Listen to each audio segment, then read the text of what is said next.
My name is Brian Cameron with Camelot Home Inspections. I'm a CPI with InterNACHI. Been doing inspections for about almost 20 years now.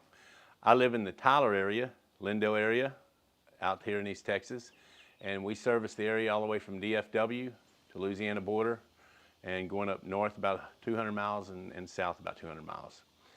Today we're going to inspect a house, and the way that I normally inspect my houses when I first get on the property is I walk around the homes, walk in the homes, turn on everything, and just kind of start it that way. So that's where we'll start. This home that we're going to do today, I've actually already walked in through here and cut on all the electricity in all the rooms. That's what I normally do. I want to see if there's any breakers that are going to get hot. So I'll leave all the electricity on. Then as I leave a room and I know that that room's inspected, I switch the light off and I close the door. That's kind of like that's done. This house that we have today is a vacant home. It's probably, I believe the paperwork said 1963 is when it was built. It could possibly have an add-on on this end down here, not sure, just looking on the outside at some cracks that I saw earlier. But normally what I do when I come inside of a home is I look at everything, try to get familiar with it first. I just now seen this attic access up here in the living room. That's different. And I just go through the house. I'm looking for cracks in the walls. I may check some of the outlets as I'm walking through a house, just getting familiar with it, seeing if I'm going to have any open grounds, reverse polarity, receptacles that don't work. But when I actually do the inspection, I check all the plugs. Just like the windows, I check all the windows as well. You got an electrical panel in here. When I first saw this electrical panel and seeing the size of the home, I knew that there had to be another electrical panel somewhere. And so when I was looking around earlier, I did find that. You've got your HVAC unit here, your water heater in here, and looks like to me, this could be either a large game room. There's not a closet in here, but that don't make a difference now. It could still be a bedroom in Texas without a closet. So I've located the water heater, the furnace, the HVAC unit, the electrical panel, one of them. So I'm still going to walk through here. This is a bathroom. Just checking it out, making sure the water works. Let's see if we got hot water.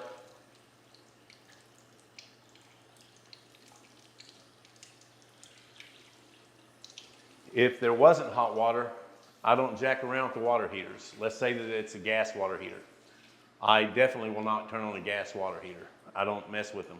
Now, if it's a breaker off and it's electrical water heater, I will call my office. I have an office and an administrator that makes all the phone calls for me. I will call her and say, hey, look, the breaker's off for the water heater. I need permission to cut it on.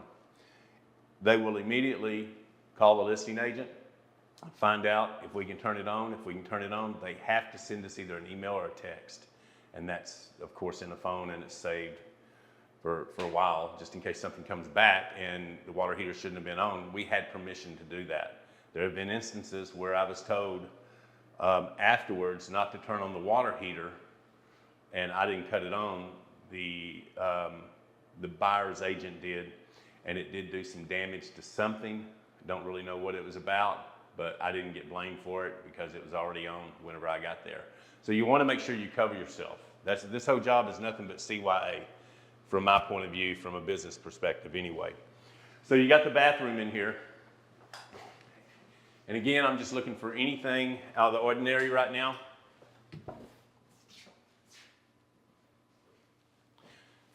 Got my other crawl space for the attic is up here. So that's two that I found so far. I know that you can't tell, the man behind the camera can tell, it's cooler on that end than it is on this end. They got a problem with the AC unit on this side of the house over here. So I'm going to walk around to the kitchen. See, just like this light's missing the globe, you know, it's in my mind that I need to notate that. I have an oven here. Now, I pulled this oven up and looked behind it. It's not plugged in. So I'm not going to call anybody about this. It's just going to be as it's not working, it's not plugged in, and I'll make notations of that inside the report once I get there. I've tried to cut this dishwasher on. Normally what I'll do when I get in the kitchen at the beginning of the inspection is I'll cut the oven on, make sure nothing's in there. I can't tell you how many times I've heard people say that plastic was in there, smells up the whole house, people get pissed. So you want to make sure nothing's in there. I usually set it to 350 degrees when one is working, and then I'll leave it alone. I do not suggest turning on any burners, regardless if they're the electrical burners, the circular type. There could be grease caked up underneath those, and they can actually catch on fire from the heat. But the oven, I'm not too much worried about the oven. It's got a door, and so I will go ahead and run the oven so it can get its temperature up where it needs to be. The dishwasher, I'll put it on normal, start, close. I do the air dry when I do a dishwasher. I don't really do the drying mechanism. If they have stuff inside the dishwasher, I don't. Now, if the dishwasher is empty, I put it on whatever I want. But what'll happen is if they have some baby bottles or something like that at the bottom, it'll melt them baby bottles. So that's why I stay away from them, and I only do the air dry. I don't do the dryer that's in there, if that makes sense. Bam, we got another water heater. And I'm noticing some stuff going on here. There's no drain. It looks like a newer water heater on this one, but we'll get to that later. I'm still just looking around the house. Here goes another electrical panel. So that's two. There could be another one, but I doubt it. This looks like it might have been the original electrical panel for the whole house, and that's why I think that the other end may have been added on. That's not that important, but it's good for you to know so you can look where the houses come together, see if there's anything going on with them. All right, got a few more rooms here. Here goes the AC unit, another one that is not working. My guess is, I'm thinking that maybe the condenser outside isn't even turned on or coming on. I'll look at it when I go out there just to see if there's something that I can flip, possibly. I'll worry about that later. Got another bathroom. Again, make sure we're getting hot water.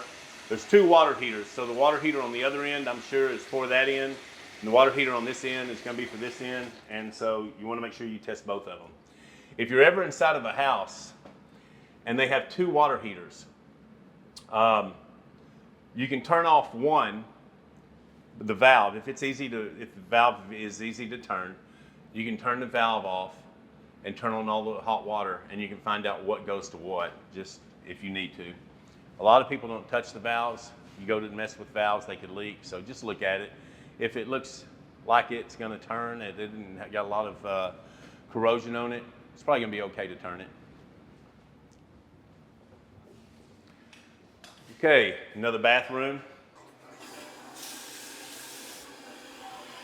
Like this bathroom doesn't have an exhaust fan in it.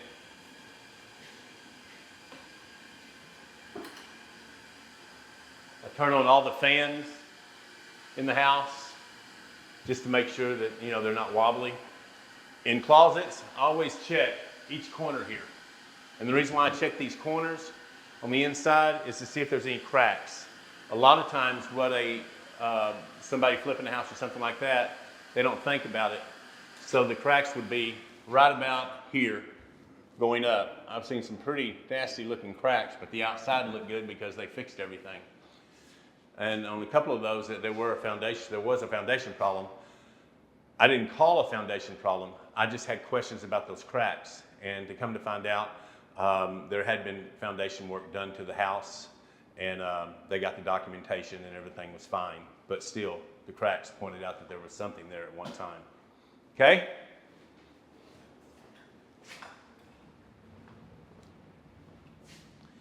Still going through the bedrooms, just observations here, looking at things.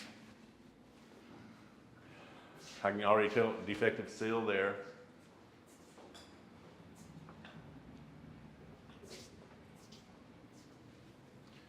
I can see a little bit of imperfection here. Looks like maybe there was patchwork there.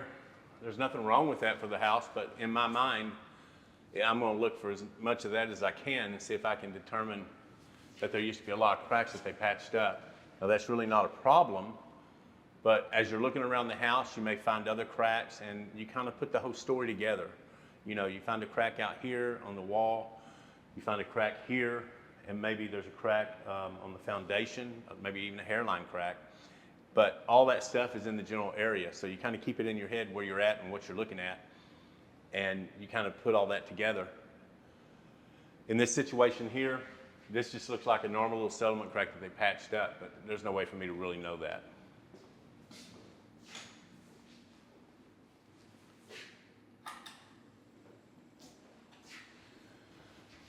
Sometimes windows will look like they have a defective seal,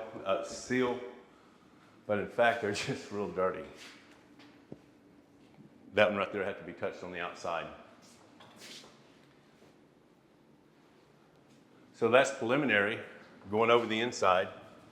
And we can, now that normally what I do is I will go on the outside and walk around the outside and see what's going on there. I'm just now starting the inspection. What I like to do whenever I get to a house is I like to go ahead and look at all aspects of it, walking around on the inside, outside, just to see if there's anything that's going to catch my eye on preliminary walk around. Okay? So today we're going to walk around. I notice these cracks in the front right here, but it does not look like this is a monolithic slab. Okay? And get a look at this right here.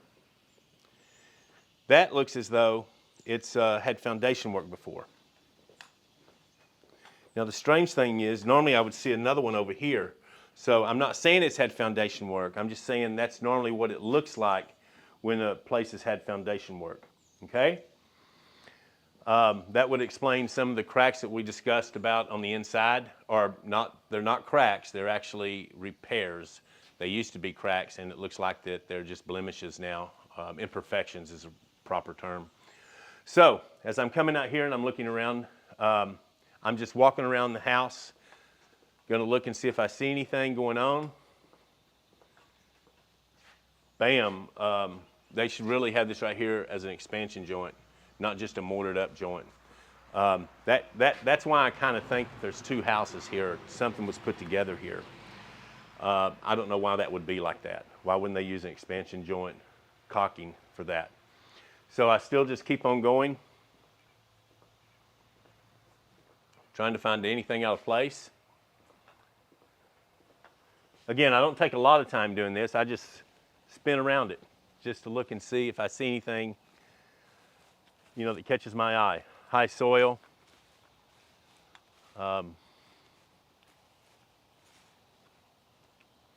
a crack in the wall over there. You can take a look at it, but we're going to catch up to that in a little bit. Here goes another crack. So these are just things that I'm looking at as I'm going around the house that I will be inspecting closer here in a little bit.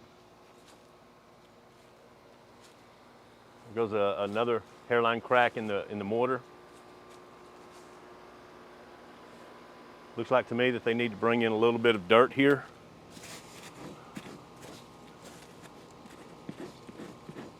I have no idea what that is. We'll worry about that later. It could be a water line to the house. I don't know why it would be coming in there. That makes no sense. There goes another crack. This is our AC unit that's not working.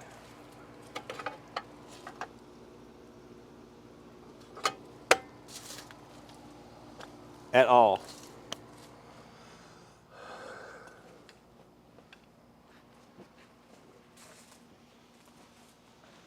I'm looking along the base right here.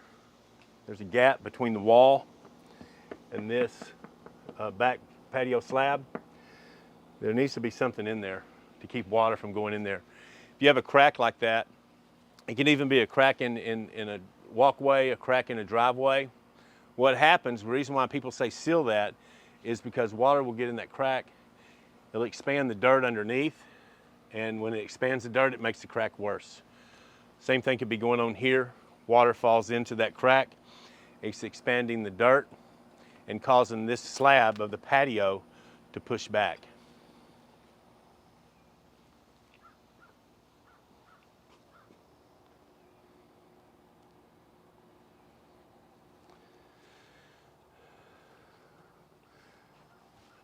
Now there are different kind of slabs. On this house right here, it looks like it's going to be a monolithic slab, which is a whole one pour. I don't believe that the front porch, or at least the back, is connected to the house slab. We can go around whenever we're inspecting, and I'll point it out again in the front to see.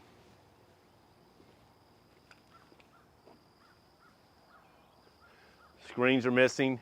Anyway, I think you get the gist of it. I go around the house, I look at it before I actually inspect it.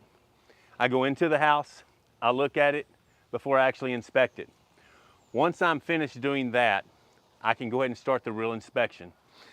It depends on if it's summer or winter. If it's winter, I'll probably start on the inside first. If it's summer, I start on the outside first if I'm starting in the morning time.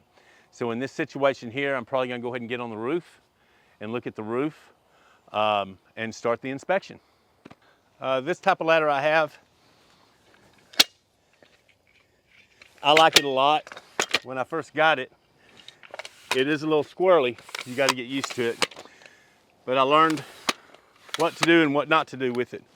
One thing that you don't want to do is put it on gutters, because it's like it's on a sled, okay? If you have to do that and you don't have no other way to do it, you can, but just be real careful. Then, what I learned is I can put it in a corner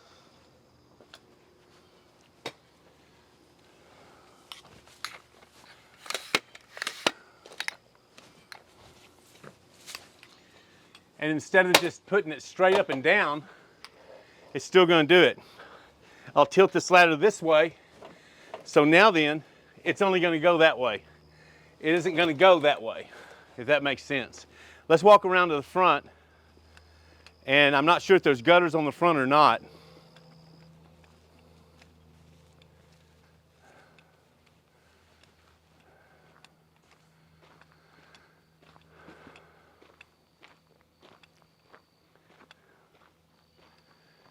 Yeah, no gutters on the front.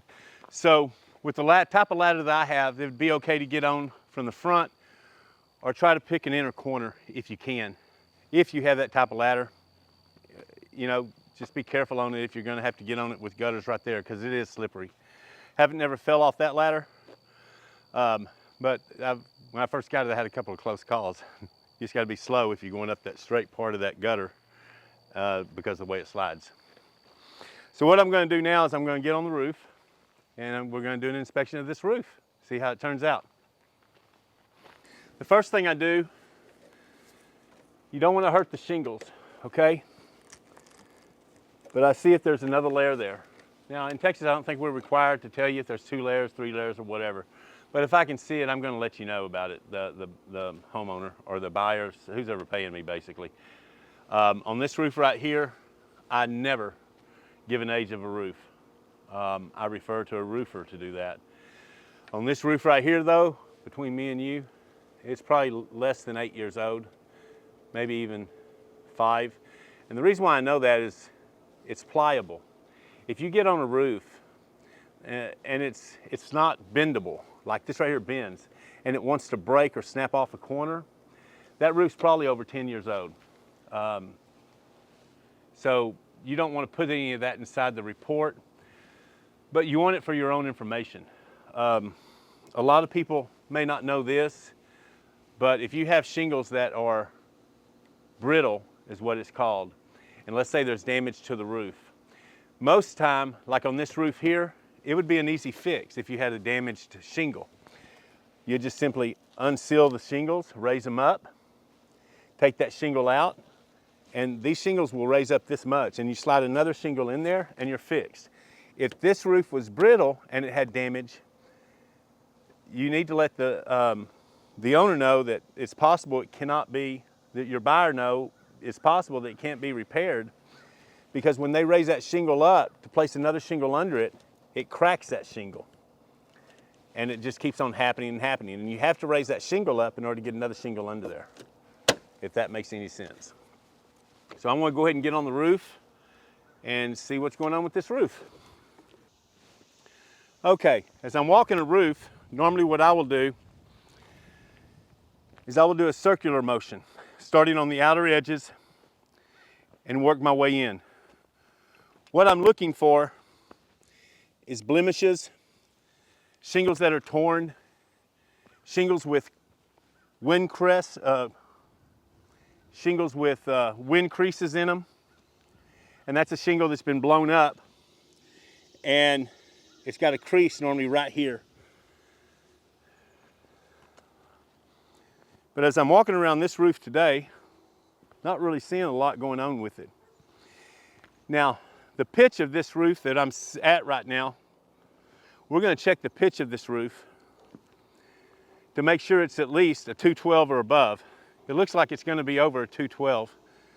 Remember, anything under a 212, at least in the region that I work at, it should have a row type roofing, not a shingle type roofing. What happened is, if you use shingle type roofing on a roof that should have a row type roofing, it's flatter and water will tend to pond up.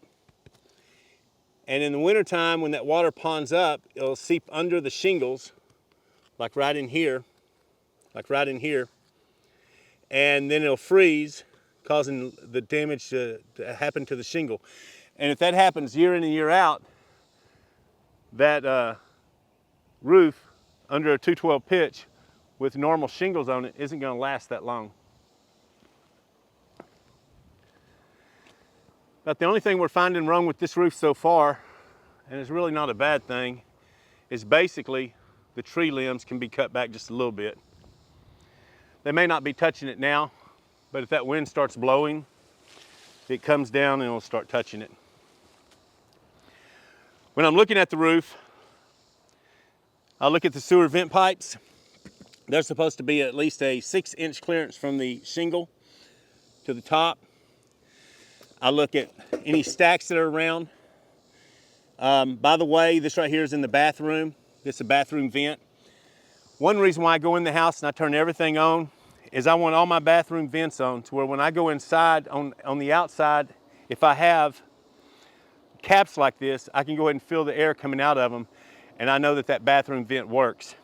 This bathroom vent is going to be the large bathroom at the end, and here goes another one over here.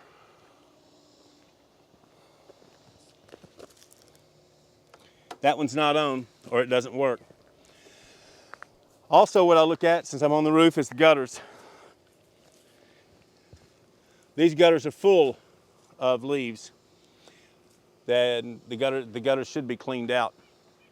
Basically what happened is it stops up the gutter, and water can even run from the gutter back against the fascia board, back above. See if I can get a picture of it. See the drip edge? It can actually go back behind all that if they get stopped up. What's going on with this roof? I don't see any damage to the shingles. I don't even see no wear marks. A lot of times you'll have some little scuff marks. I call it just collateral damage from the installation of the roof. But I'm not seeing anything going on with this one at all.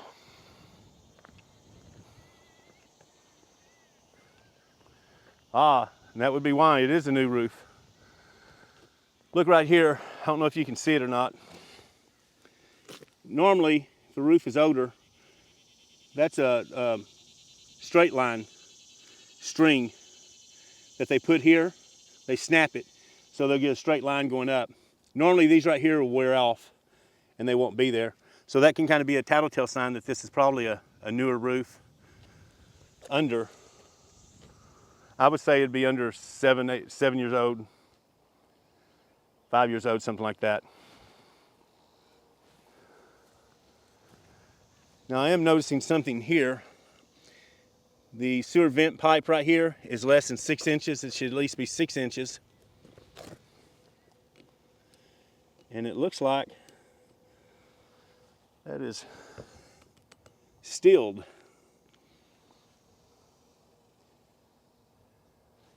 Yeah, it looks like it's stilled. I'll find out in the attic. And also, I'm seeing a little goop here. Don't know why that would be there. It looks like a roof repair. Anytime I see something like that, I'll mark where it is in the report. I'll come back here like this. I'll take a picture in my photos. Once it's in the computer, I will then point an arrow to it. I'll take another picture, and then I'll take a picture of the goop. I'll also take a picture. This would be in the plumbing section. That first one would be in the roof section if you're in Texas. Showing that that right there is shorter than 6 inches. Another thing I like to do is take a picture of the whole roof from end to end. Okay. A pitch gauge on my phone. And the pitch gauge that's on my phone, I can turn it on and I'll be able to check and see what that pitch is at the front. So I'm gonna go to the front now. Okay, we're on the roof right now and I'm checking the pitch on it. From my phone, I have a pitch gauge and it's showing 1.512 pitch, okay? My rule of thumb, and if you read on the internet, I think you'll find the same thing, that if it's over 212 pitch, shingles are fine. If it's under 212 pitch, it should have roll roofing. Now this one is at 1.512. I can't speculate if anything's going to happen to this roof, if that should really be done. I just need to tell people what it is. The information I have is anything over a 12, anything over a 212 pitch has shingles. Anything under 212 pitch has roll roofing. You look at this roof. This is a large roof to come up here and redo it. The roofer, unless he knows something that I don't, which is very possible, he should have told them that they really need to have a roll roofing in this area. Again, what happened, and I don't know if you can see it from the ground, but some of the areas, it's not flat and smooth like a sheet metal would be. You know, it's got some dips in it. And if water stands in those dips and it freezes, then what's going to happen is the shingles are going to come apart in places, because when it's water, it's going to seep through cracks a little bit. It's going to spread it apart, cause them to become unsealed. Okay? So now I'll be getting off the roof, then we're going to walk around the outside and do a real inspection of the outside. Then from that point, we'll go into the attic. Okay, I just come off the roof. One thing I want to mention, if you have a ladder and you get on the roof, then you get off the roof, you need to fold your ladder up and get it away from there. I've seen in the past where people will get on a roof, they'll continue inspecting, but they'll leave their ladder on the roof just there, and they'll get it when they leave. You have kids that can crawl around and climb up on that ladder. Homeowners may want to go up there, and you really don't want anybody to get hurt on the ladder because you left it down. That's just my rules, and my other inspectors, that's what they're supposed to do. So when you're done with the ladder, put it up. There's no reason for it to be out. If you get on the roof, then you need to go in the attic. You can do one right after the other and still have your ladder with you. And then just put up the ladder. Just be on the safe side. Now what we're going to do is the outside of the house, going around the outside. We've done the roof, done with the roof. Now we're going to start the outside. What I'm looking for when I'm looking through here is I'm looking for any cracks in the wall. I'm looking at electrical plugs, receptacles, to make sure that they're functioning, and they should be on a GFCI if they're outside. I look at the lights, the wall lights to make sure they're on. This one right here is off. I'm just going to make sure that it's not on something by itself, and it shouldn't be. So we're just doing a general inspection of everything on the outside, and I'm just going to go ahead and start. You have a window right here. The way that I normally do a window, if it doesn't have a screen, is I just put my hand in front of it. That way I know what that means. I don't even need a picture of that. I just put in the report, no window. These are your window lintels. That one's rusty. I will step back and get a picture. And again, in that picture, and I'll show you here in a little bit in my computer, that first picture will have an arrow pointing to this. Then the second picture will be that. And that needs to be sanded down and painted.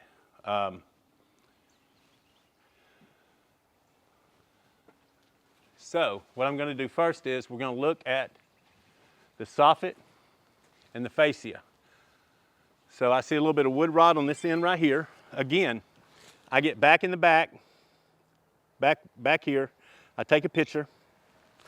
Maybe want to take another picture of it. And then I get an up-close picture. And basically, it'll just be moisture damage to wood at the left corner of the house. Another thing, I don't do south, north, east, and west. I do front, back, left, and right. It just seems like that's a lot easier. And the front door is normally the front entry door. So if people go in and out of the back all the time, they don't really even use the front door, I still count that front door as the front. I just make sure that people know that. So I keep on going down here.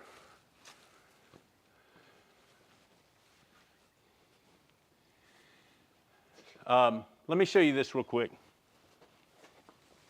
I don't know if you can see it, but you see that black mark right there? That up there, I'll have a lot of clients to ask me, is that mowed? What is that? I don't know anything about mowed, and mowed is not in my reports anywhere, so I don't know if it's mowed. But a lot of times you'll see this right here, and it'll be on the soffit too. It'll just be like a dark fungus of some sort.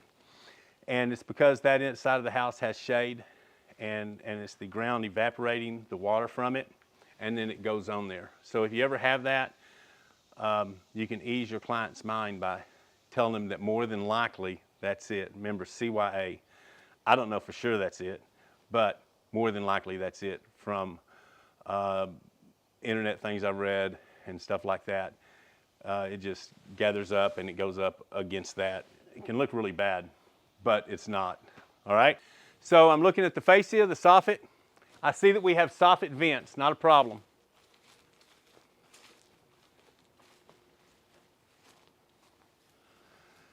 Places where there's seams, you want to make sure they're caulked real well. If they're not, what'll happen is water will drip off and get in there, and throughout the years it's going to rot those areas.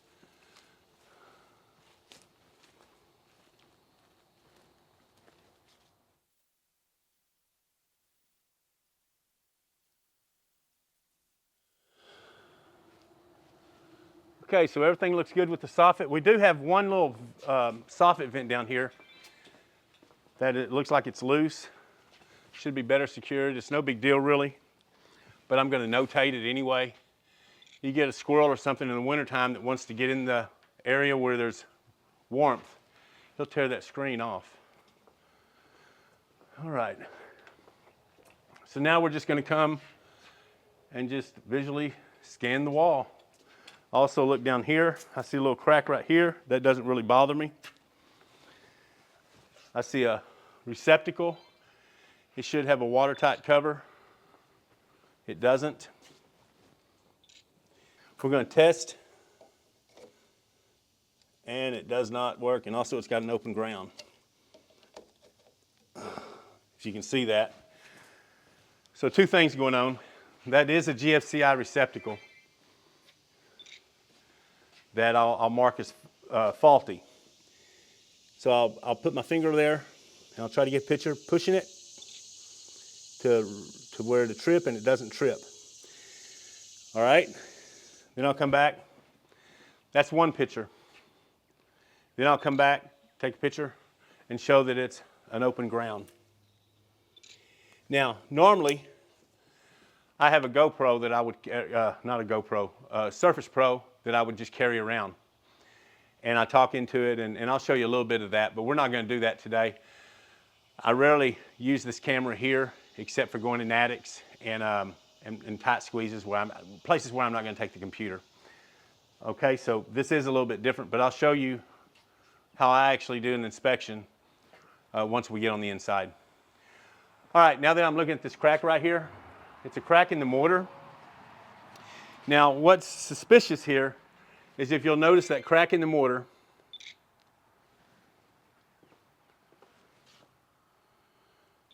which doesn't look like anything at all.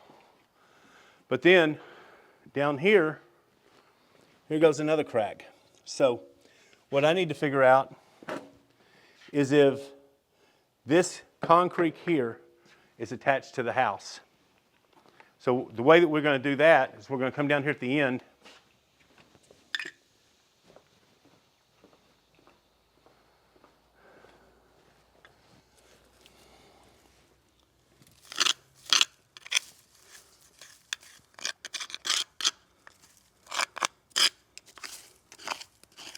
Well, it looks like it is.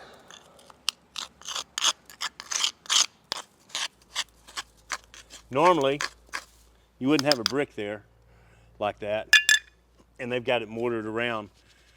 But you would want to see if there's a slab joint there.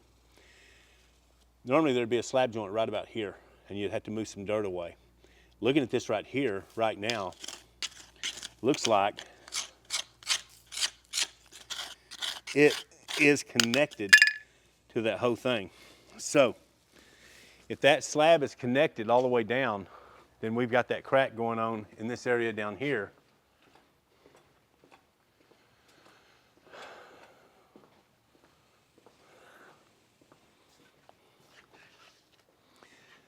That could be a problem with that concrete there.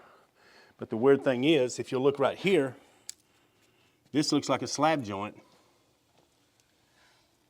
right in here, going to here, going to here. And then if you'll notice, when I look down there, I didn't see a slab joint. So that's one reason why I think this part of the house was built on. And what they did, when they poured the concrete for this part of the house over here, and this, and then they concrete this part too, with that same concrete. So, rather than to get into a lot of stuff here, basically, I'm going to notate this right now, and let's see if we see anything else going down the road around this house that just this by itself isn't really a lot. But if there are other things collateral with this, it could add up a little bit. Let's just see what we find as we go around the house. All right, I'm going to go ahead and get my pictures of this area.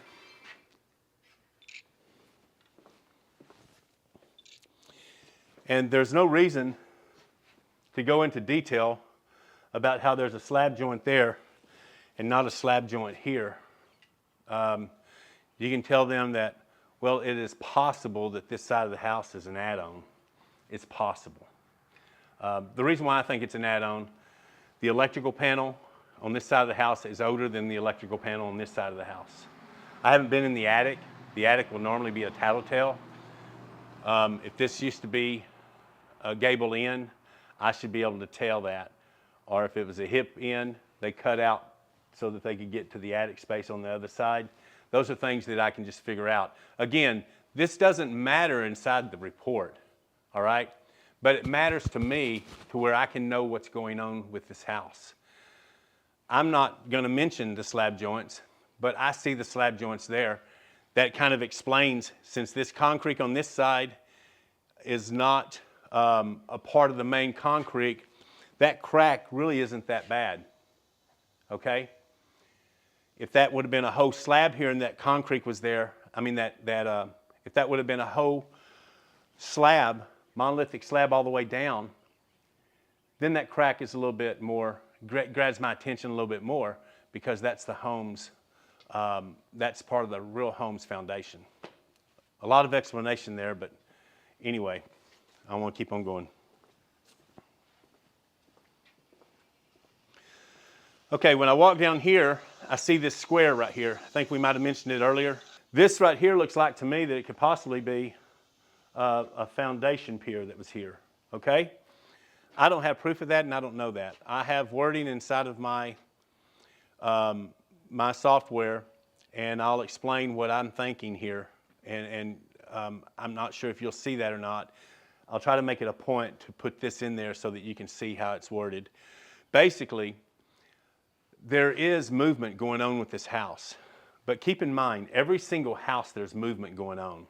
All right, we've got a crack over here. Again, it's mortar cracks, and that's movement.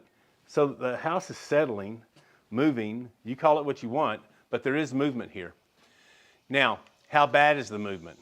We really don't explain that. That's not our job. We just see movement like this that looks more than usual movement. We're going to mention it. In this case, if this right here is a pier, I've already got a macro in my computer, basically that says there's been movement on this concrete slab. There is possible foundation repair. Recommend for documentation if there was foundation repair.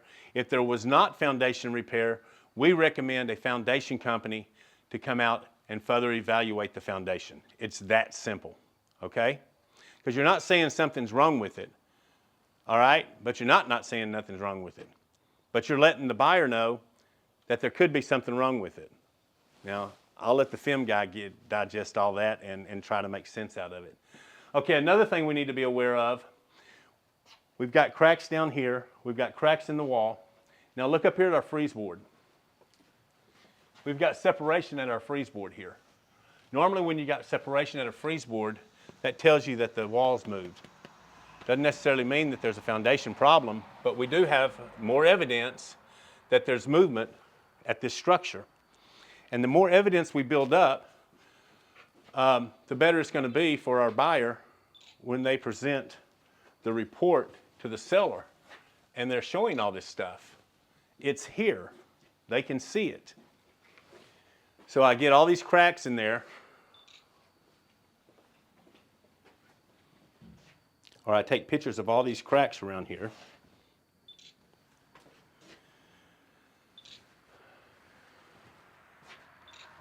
And we continue on around the house. Weather stripping's bad at the door. Again, I get back here so they can see where I'm at, the buyer or seller or whoever's looking at the report, and I take a picture of that. Then there's wording under it.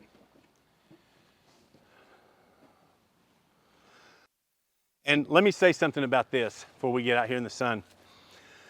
If this brick was made to where it went all the way past down into the ground, about this much down into the ground, that's not considered high soil. It may be in conducive condition because you can't see the slab, but that's not considered high soil. They do make brick, they do make homes and the styles of them to where the brick goes past the foundation. What you have to do to know if it's actual high soil or not, this is what I do. I go inside the house, I measure from the windowsill, then the floor. Then I come outside and I measure between that, roughly that same area and the ground. Again, what I'm talking about is if you run into a house where these bricks go past the foundation, you'll run into that. At least if you're here in Texas, you will.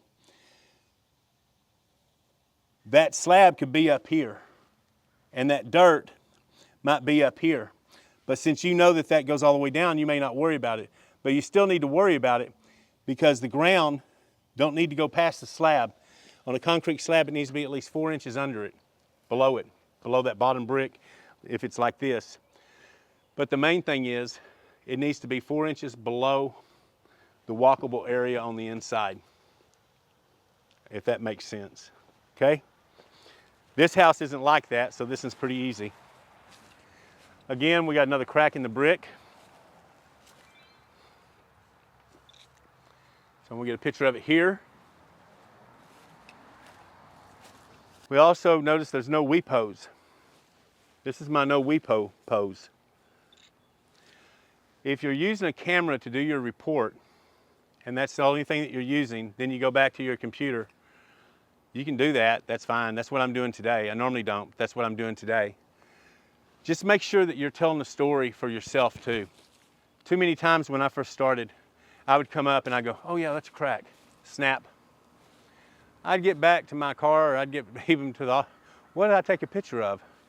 So you want to get back far enough to where you know where you're at.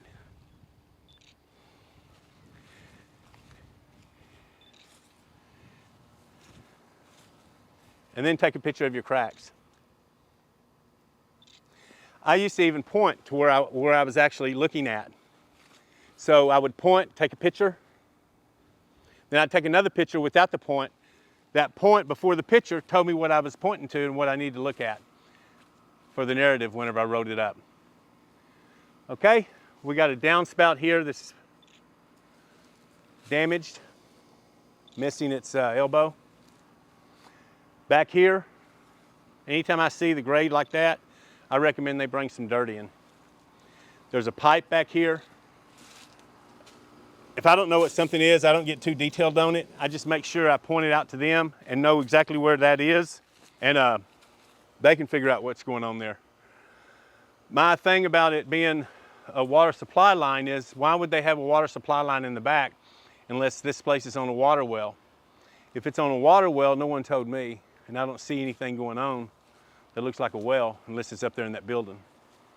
I haven't went out in the front yet to try to find a meter, but I will. This condenser right here, this first one, it's not level. They need to be level, or the compressor oil that's on the inside could lean to one side and cause problems with the compressor. This one isn't level. The next condenser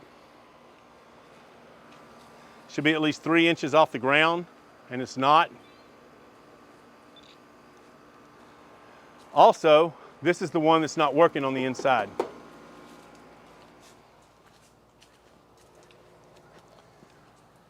So I'll show you this over here. There's no insulation around the refrigerant line. And notice this is the low side that has the refrigerant insulation around it. And that right there is your high side line. We've got another electrical receptacle that's missing its watertight cover.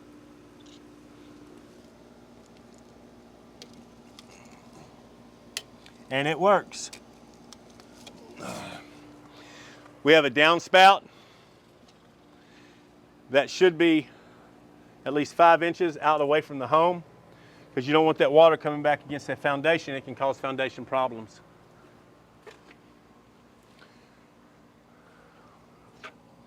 We've got a pipe sticking out of the wall here.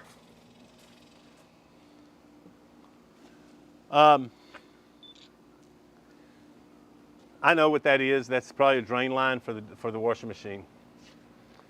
Out in the country, they don't really talk a lot about that as far as it being bad.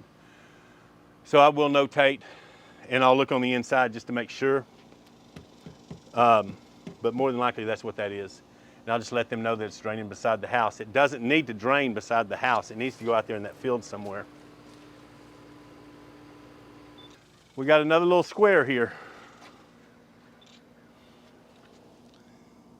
So that is possibly another pier. There's another one there. Looks like one there. So this house is, I would be willing to bet that this house has had foundation work. I'm not going to sit here and say it has though, okay? You don't want to get into that. I'll tell you a quick one. The seller says, my house has never had a foundation. Why did you tell them that? My house has never had a foundation problem. Why did you tell them that? Well, I can see that it has, okay?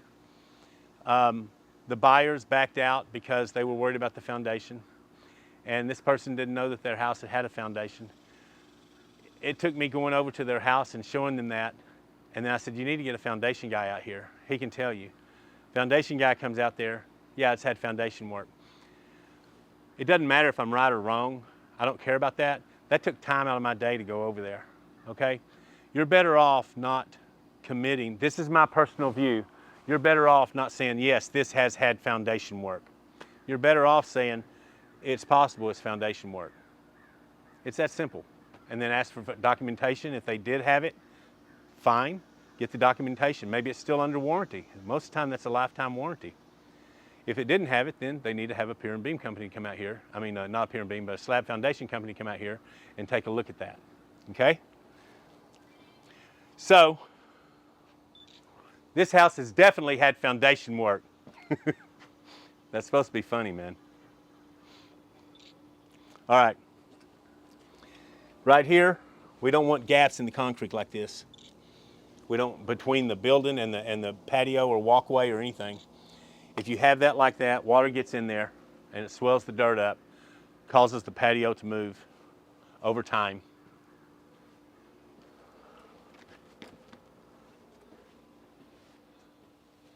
All along, when I'm walking, I've been looking at the soffits to make sure there's no soffit damage. Along with the wall, the bricks, the mortar, the windows. It looks like to me that there's galvanized steel here for the plumbing. It could be cast iron. It's hard to tell. In Texas now, we have to put down what plumbing line it is.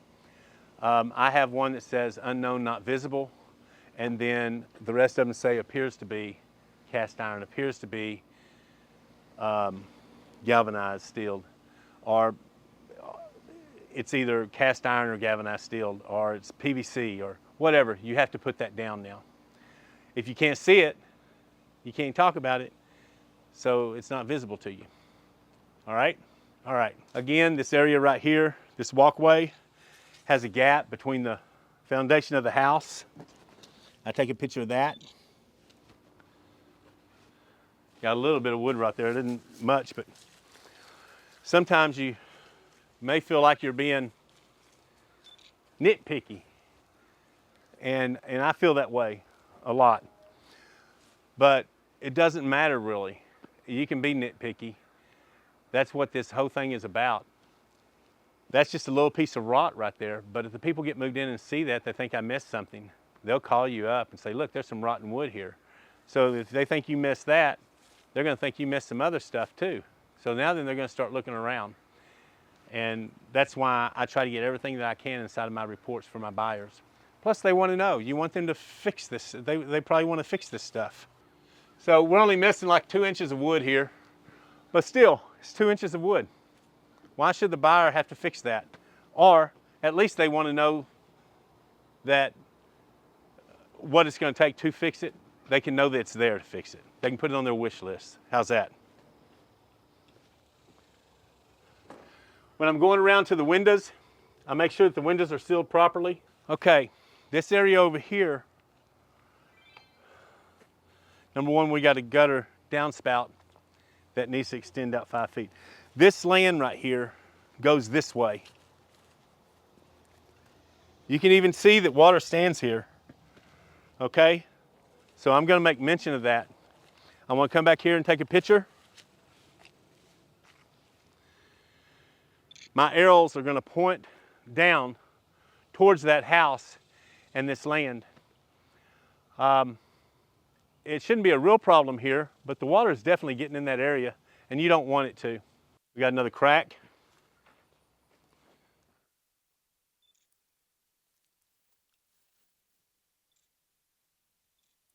And I don't know if this will be edited out or not, but if you found something going on with the foundation, actually going on with the foundation, such as the piers that look like they're piers to me, then you got these cracks right here. You put all that stuff together, and then you put it in the report. You're not going to have to worry about anybody coming back on you for a foundation problem. Just remember that. You're better off putting down. I would much rather for a foundation company to come out and say there's not a problem with this foundation than for a company to come out that they called because I didn't call it and say, yeah, you need a whole new foundation. You need a bunch of piers. So don't be coy. A lot of inspectors out there are worried about getting business from realtors. They're afraid that they're going to kill the deal or they're going to knock out a sale. That doesn't even cross my mind. Yes, I want business, and I would like for all the realtors to basically refer me out, throw my name out there, put my name on their list. But not all of them are going to do that. But don't worry about it. Just those type of realtors, you don't want that type of integrity hanging over you anyway. The type of realtors that I want and the type of realtors that I have that refer me, basically, the type of realtors that refer me, they have integrity. They know my inspections are tough. They know that I'm a nitpicker, and I'm going to let their buyer know everything about it. I'm one of the inspectors where this realtor won't call me or won't pass out my name or won't refer me to their clients. But as soon as they purchase a house for themselves, their cousins, their friend, they say, call Camelot Home Inspections. Never hear from that realtor. They never refer me unless I'm inspecting their own house. So that's a compliment to me. So my point is, don't worry about what you're finding. As long as what you're finding could be a problem or is a problem, just go with it. I want to keep on now.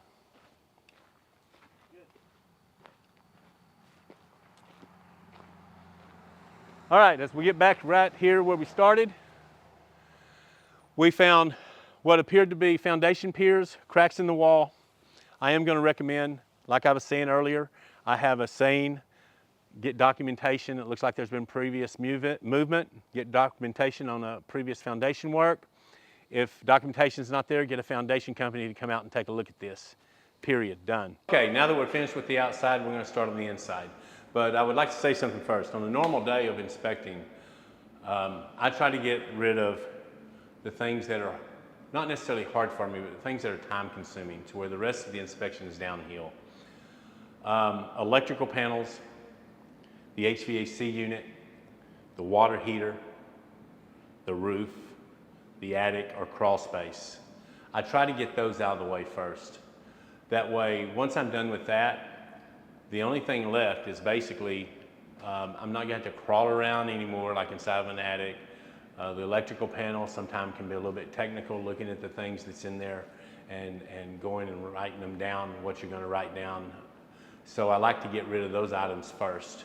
So where we are right now is we're on the inside of the house. I went ahead and did the outside exterior of the house because it's probably, I think it's about 110 degrees today actually.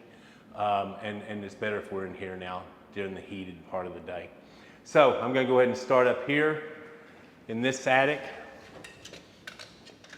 I don't have the greatest ladder for where this is, but we're going to make it work.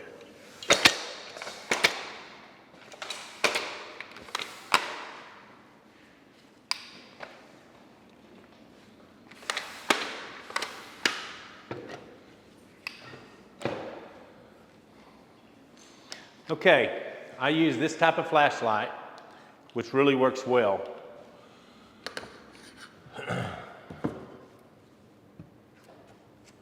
In Texas, you have to watch out for brown recluse, especially around these attic accesses.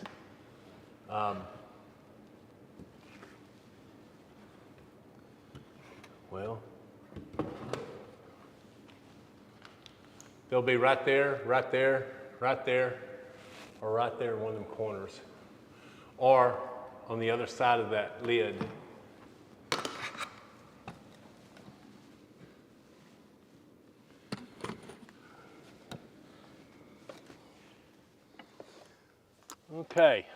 Okay, we're up inside of an attic today, or right now. Okay, we're up inside of an attic. As you can see, over there we do have insulation missing from those walls. Now, if you'll recall, the thermal imaging camera showed heat there. As I'm looking, we have another access hatch. We're going to worry about that in later. Not going to worry about it right now. Insulation looks pretty good up in this area. They are missing collar ties, which go from one rafter to the other about every 2 or 3 rafters. They've got good knee bracing, purlin strouts, whatever you call them. People call them different words, different places. They don't have any baffles and baffles keep the insulation off of the soffit vents. So I'm going to pan down here. Everything looks fine. Insulation, they could probably use a little bit more insulation, but for the most part, everything looks good. What we're going to look for, and this wall right here goes all the way up into the attic. I noticed from the attic side that there was insulation missing. I use a thermal imaging camera. I can put it up here and you can see where the insulation is missing. There's more insulation missing. It's 81 degrees on that wall. Then you got more missing right there, 85 degrees. The wall temperature in here is actually 79 or 80. But this helps explain to your client what's going on.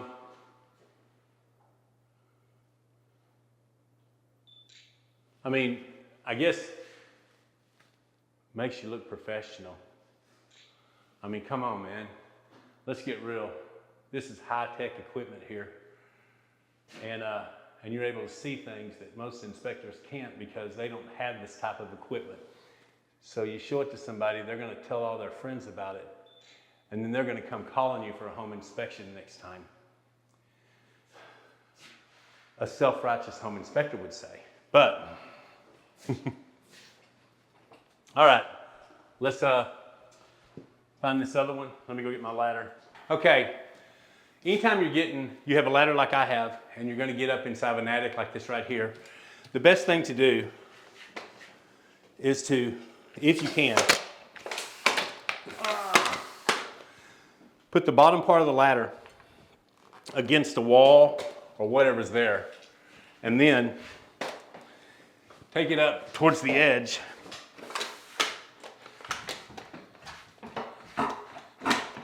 Okay, everything's locked. The reason why, you know, if you fall and break your leg, you're not going to be able to finish the inspection, and the people are going to be mad at you for that. So you want to finish the inspection. And this way, the ladder's not going to fall out from under you, and you're not going to break a leg. So now we're going to get up here inside this attic. This is the other part of this house. I don't know if you saw the other part or not, but you're going to see this part.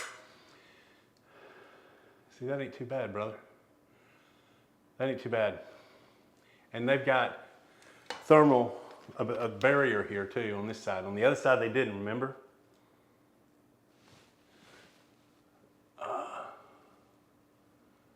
So we've got 87 degrees. Let's do something for kicks and giggles. Let's go look at the other one real quick.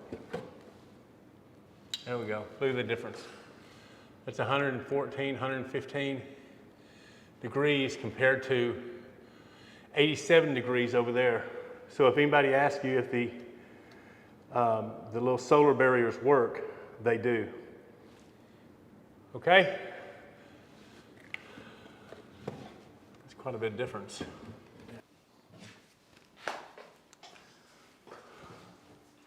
Oh, I got it turned around wrong. That's okay.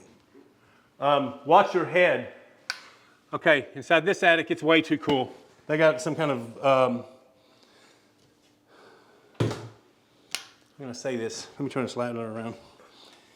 I think they have something that is, okay, this attic is really cool. The one end was 115 degrees, this end's 87.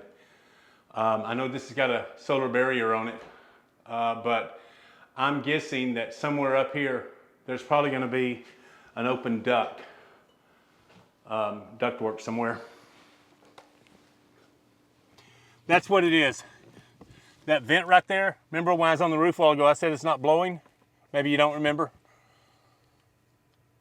But that's just blowing the cool air up here. So I'll take a picture of that and notate that it shouldn't be blowing inside the attic. And as you can see, the rest of the attic is going to be not accessible. This is as far as I can get.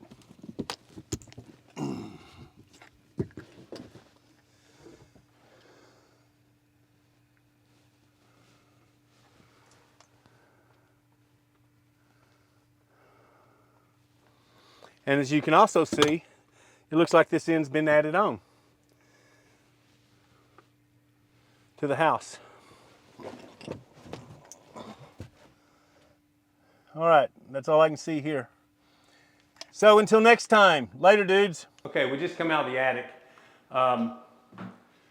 This side of the attic was a little bit cooler because of a bathroom vent that was blowing up there. The other side of the attic was 116 degrees, which really and truly isn't bad at all from where we are. Normally the average, once it gets 2 o'clock, 3 o'clock, is about 140 to 160 degrees. That's the heat in the attic. Now when you're up there like that, you don't want to be up there very long. You want to see where you're going to go, get there and get back. The heat will get to you in a way to where you don't know that it's happening until it happens. And then you're passed out and then somebody finds you later. So I don't really have a time limit on it.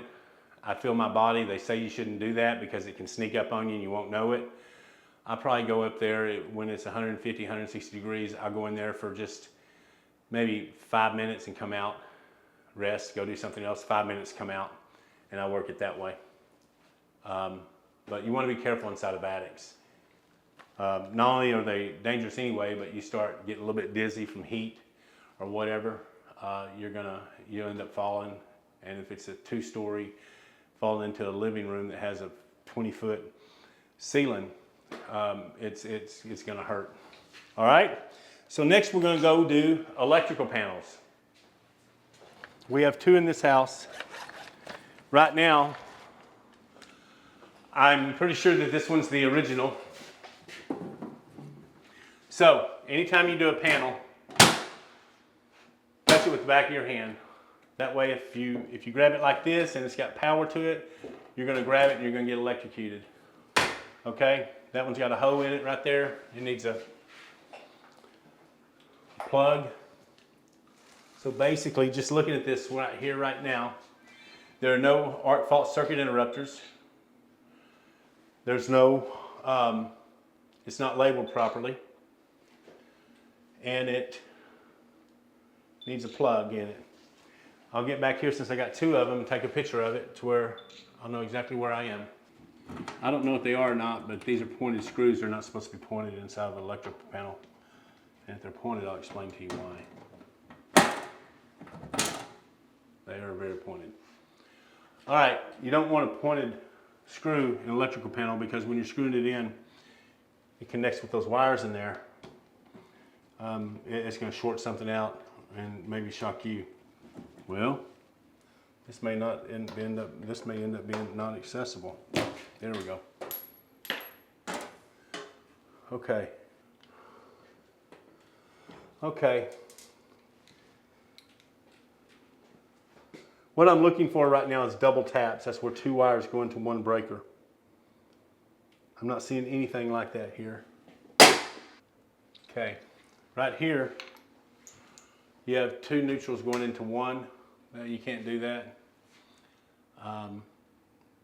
Up here at the top, if you'll look at those wires going in through the metal case, there should be a grommet there or a protective sleeve around the wires so that they don't get chafed. If they move with settlement and then it finally cuts it, then it will end up shocking someone when they touch the panel.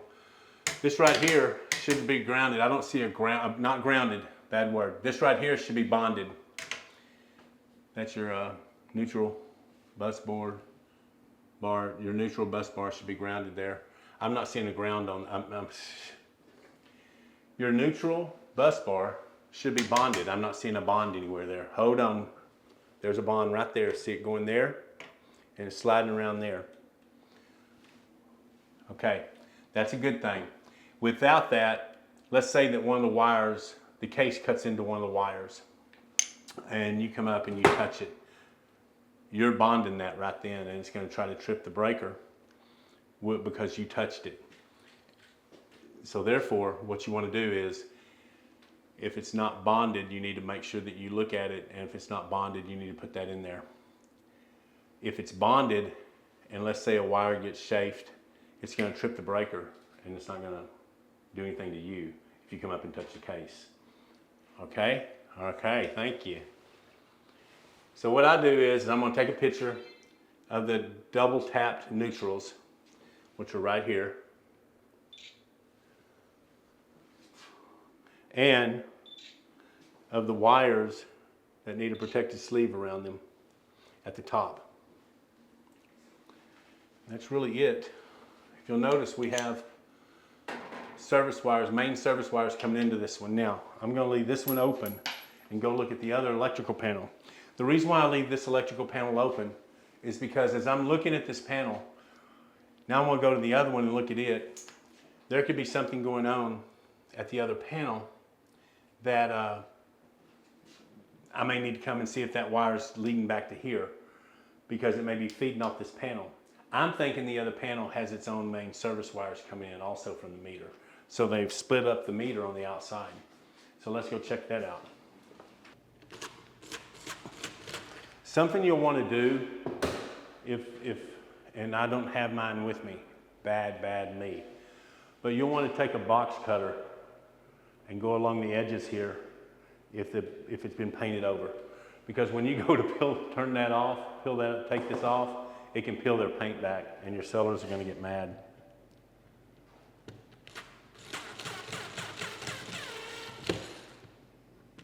Okay, I look at the panel, it looks like it's labeled. They have one arc fault circuit interrupter in this thing. Let's talk about an arc fault circuit interrupter. The area that I live in, they don't have these everywhere. For instance, if they're building a new house in Tyler, Texas, the arc fault circuit interrupters are only in the bedrooms for the most part, unless the builder wants to put them everywhere, and they usually don't.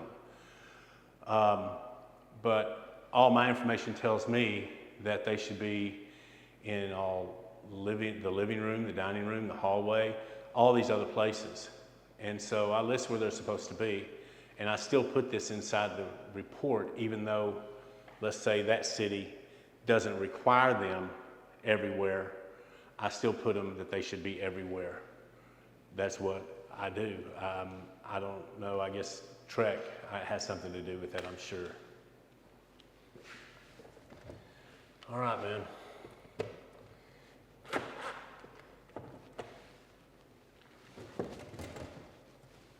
I guess if I can find something real quick. Okay, there we go. The panel's off now. And as you can see, we do have some service from the meter to in here coming in. So it's not tapped in from the other. From what I can tell, it's not tapped in from the other electrical panel. We got our little green screw up here, which shows us that that's a bond screw. So that's bonded, and there's a piece of metal going from one side to the other that's bridged over to this side, so that's bonded. If you'll notice, our neutrals are by themselves. You have something really weird going on here. Here's a 100 amp breaker right here.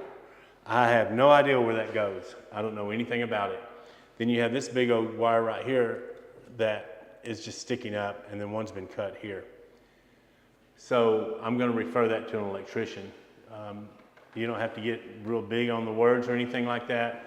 You can just simply say, for me, I haven't never seen this like this. Is that the normal way to do it? I don't know. Basically, recommend an electrician to further evaluate the way the 100 amp wire breaker is wired in, and to find out if the other wires are live or not. That's about it.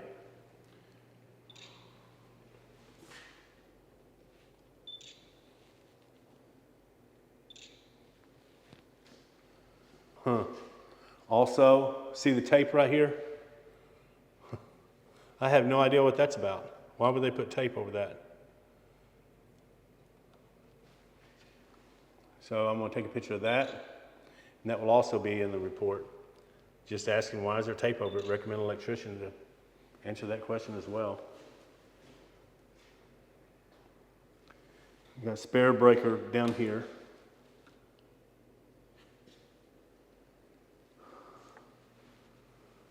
Okay, I really don't understand. Okay, it's possible, look at this wire right here. That's 200 amps. Let's go see if the other side of the house turned off.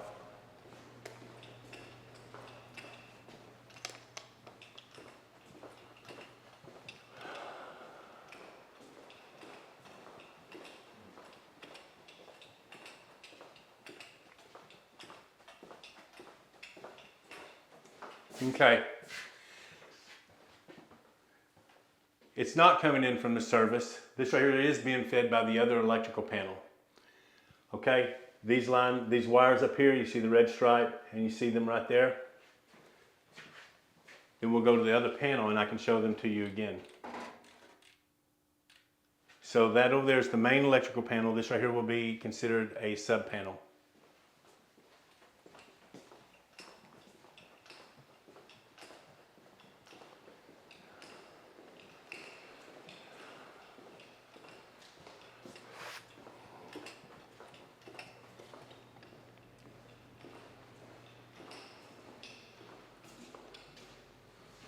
And here's the breaker for it right there. Runs down, up, and then it goes back there to it. So we now have an answer for that. Where's that getting fed from? Right here.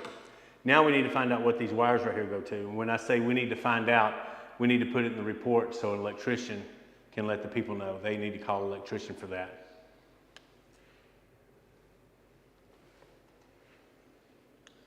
And that's about it on the electrical panel. If you'll notice, there's no GFCIs on this one either, except for that one.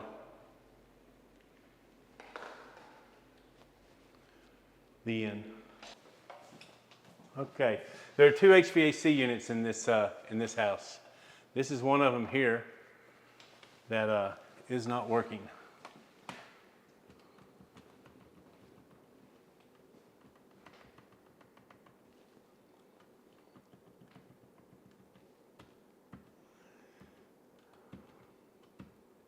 Okay, what I'm doing now is I want to go ahead and shut the unit off to where it can't come on at all.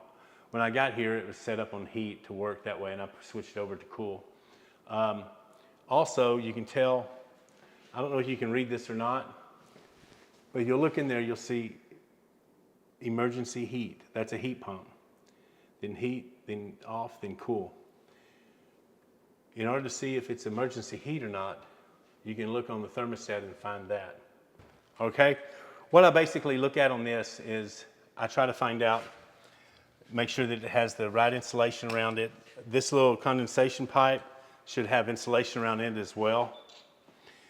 In this case, I don't take cases off. A lot of people will take the case off. I'm not one of those people. What I do is I will take and remove the filter, hopefully. And it's dirty. I'll take a picture of that. I want to see this most likely has an A-frame, A coil in it. I want to try to see that and see if it's dirty. And the answer is, God, is it dirty? The answer is yes, it's dirty.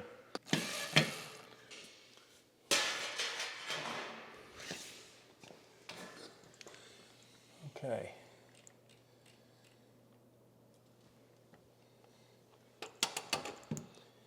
So it doesn't look like there's been any kind of water leak. But if you look up in there, you can see one messed up, dirty coil. That thing's filthy. It needs to be cleaned. You'll put this on the report. Some of these things cost like $600 to have cleaned. So that'd be a good find for somebody. Normally, what I do is I'll take my camera. That's the hard way to do it. AJ likes to do things the hard way, I guess. Anyway, I'll take my camera. And I'll slide it under here. Then right here. I'll take a picture of it slanted that way, and then straight up. Now I'll bring this out. Oh yeah, that'll work.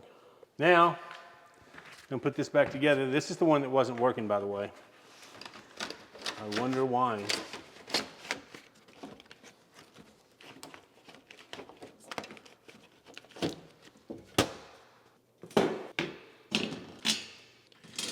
On this vent, I'll go ahead and write up that these screws will not fasten properly.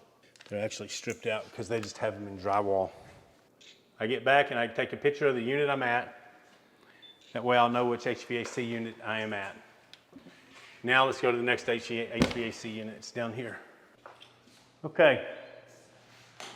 So I get a picture of it back here. I can see that it needs the insulation around the condensation line. The reason why it needs insulation around that is this tends to sweat. And when it sweats, it gets water down here. And over time, it can cause actual moisture damage. Filter's dirty also.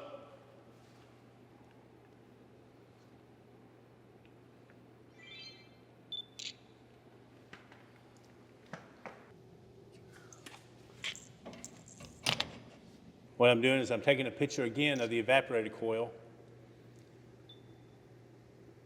This one looks okay. If you can see that. See how clean the coils are. Now then, let's look at the other one.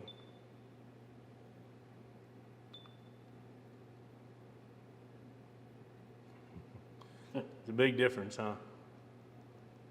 I mean, you can't even see the fins on that one. Okay, so that means that we're done with the HVAC units.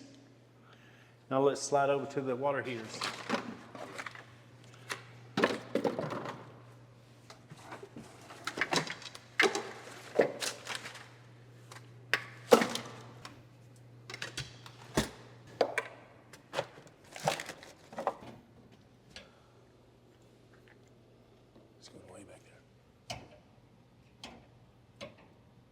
The reason why I have the temperature pressure relief valve line on right now is because I wasn't sure if this was coming out the way it's supposed to, or if they had it tied into an inside drain. If they had the temperature pressure relief valve tied into an inside drain, you can't do that. It shouldn't be connected to the drain on the inside of the house. And for some reason, when testing the temperature pressure relief valve, water got inside the pan. Okay, so what I do, inside this water heater right here, we're going to take a picture of the water heater. Then I take a picture of the ID plate. On this water heater, it should have the wiring conduit, it should have a disconnect here as well. It has an on and off valve, no problem there. Everything else looks good. The water in the pan, I think, just comes from a leaky temperature pressure relief valve. One other thing, this is PVC, and PVC cannot be used for a temperature pressure relief valve line. Up closer, I get a picture of the ID plate. That gives me my gallons.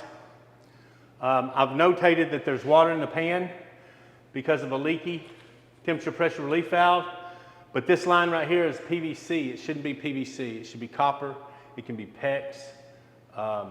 It can't be PVC. It can be CPVC, but this is not CPVC, it's PVC. This line up here should be in a conduit, and also they need a disconnect here for the power.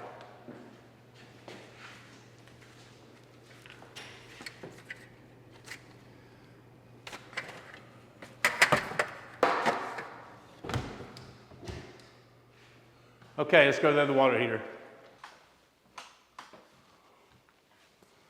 Okay, we're at the other water heater.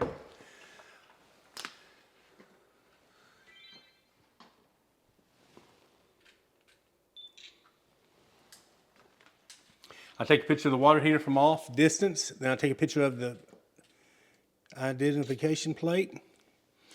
I notate that this is a 40 gallon, the other was a 50 gallon. Down there at the bottom, I notate that there's no line going to it. Now, we also are notating that there's no conduit for the wire that's out right there. Also, the wire splices should be in a junction box. That actually has its own junction box made, but they don't have it there. And there should be a disconnect.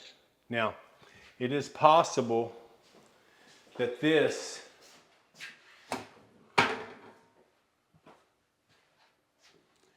electrical panel has a disconnect for that water heater, or a breaker for that water heater.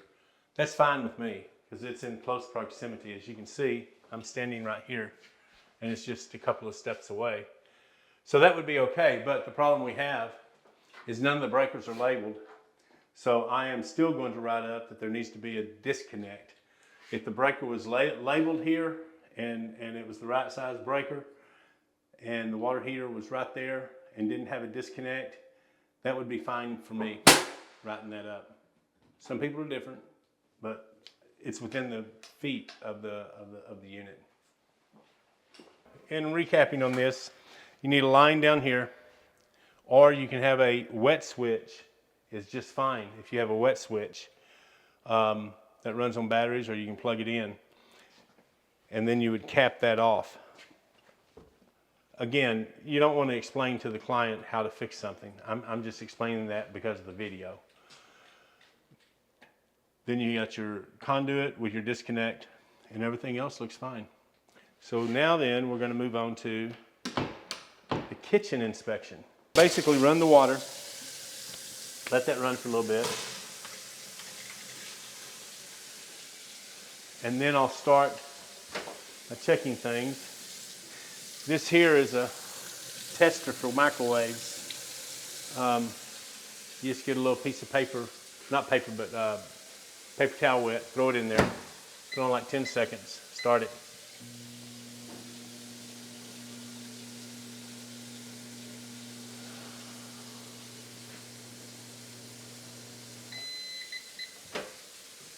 And it works. Now we're going to test the vent. Okay. I did not see that up in the attic. All the electrical outlets or receptacles above a kitchen counter should be on a GFCI. Doesn't matter if they're near water or not. That doesn't matter.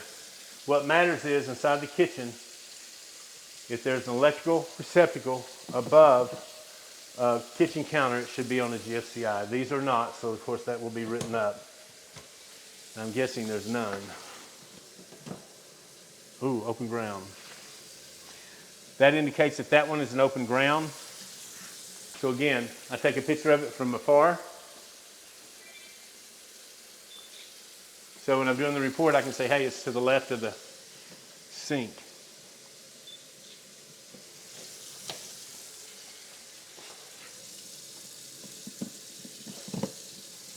Another one.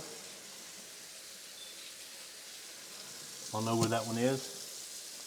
But none of them, none of them are on GFCI. So I take a picture of those two, and I take a picture of these two. And then I'll do this. Okay, I don't think the dishwasher is working. I've tried it several times. So we're going to mark it as it's loose in the counter. It's not, it needs to be better secured in that cabinet.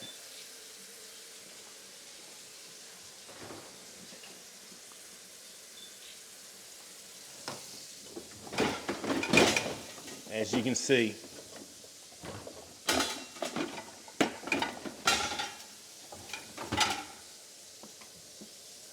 Yeah, it's not, we're going to call it not working. When I do the dishwasher, I check the racks for rust and then the soap dish. On dishwashers, if this cap right here is missing, that's for liquid cleaner, or rinse aid actually. I write that up. If that's like that, I write that up. When I first get to a house, I put the soap dish down. I normally just run it normal.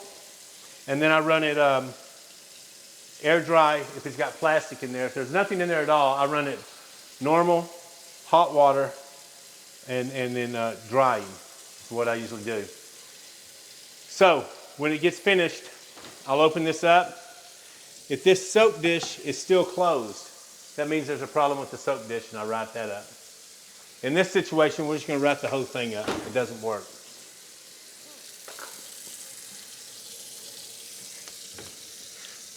Under the kitchen kitchen sink, you have your dishwater line here.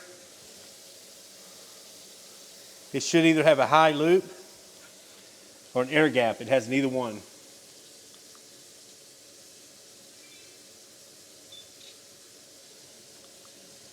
And the way I do it is I go underneath, start here, work my way here, here, and here. I get all the elbows where if water was dripping, it would have to drip there. And then I still kind of feel around the bottom. So I'm not seeing any type of leak under here. Watch out too for, it isn't on this one, a lot of times there'll be a line here coming up about this tall in this drain line. They'll have the dishwasher connected to it. That's a no-no. You can't be between here and there. All the gases from the sewer are going back into the dishwasher when you do that. So any line that's open right here, unless it's an air gap or something like that for the thing, shouldn't be a hole in it. Your lines that connect should be on this side of the P-trap. The P-trap, water's in there like this, and that way smells don't go back and forth or come in the house anyway. So I'm finished with the kitchen. What I do is I come back here, I take a picture of that side of the kitchen, and I take a picture of that side of the kitchen. And I will take a picture underneath the kitchen. We're in one of the bathrooms of this 10,000 square foot home where they have 11 bathrooms, 20 rooms, and a living room, and then they have one car garage. Don't know why. Anyway, we're going to start our inspection in here. When I come into a bathroom, I've already done a preliminary look around at things. First thing I try is the plugs, make sure they trip when I try them. I turn on the hot water first.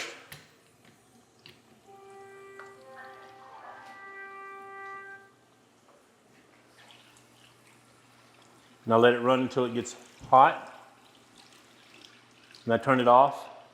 You don't want to run the hot water continuously while you're doing other stuff because you'll run out of hot water in the water heater and then you won't be able to test your other fixtures. I've done that before and I've had to wait until the water kind of warms up. Then you have the bathtub here and it's a jacuzzi.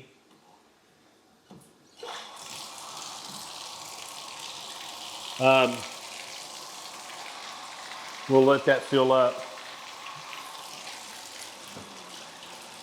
If it will.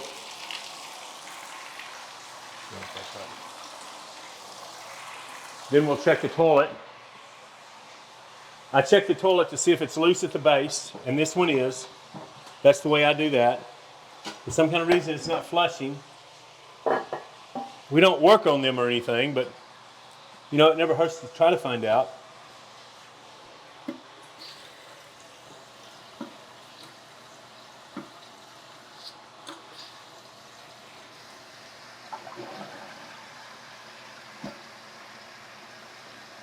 We're going to put down that the toilet does not flush properly.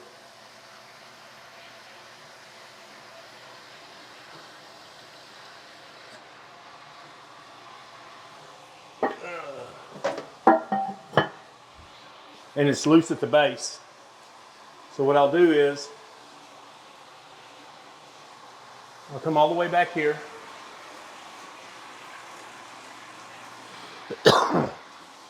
I'll take a picture of the bathroom that I'm in.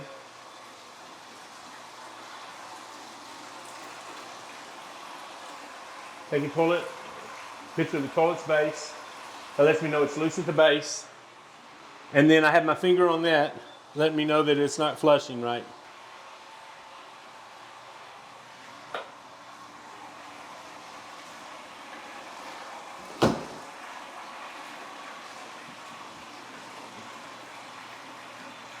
And if you remember, in the attic area, there was an exhaust vent from one of the bathrooms that were just going into the attic. That's it right there. The one in the bathroom works fine. It went all the way out because I felt it blowing on the roof at the vent. So now then we check out the shower. As you can see down here, if you look real close, you can see where the mortar has a little bit of, not cracks, but it's moving away from the other tile. That means that water can get back behind that.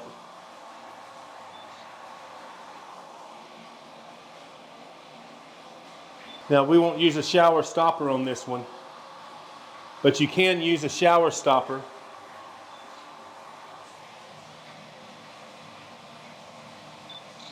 The reason why I'm not using a shower stopper is because I don't want to stop up the shower and make the water just all of a sudden run. Hopefully this thing has a drain pan under it, or a catch pan under it for the shower.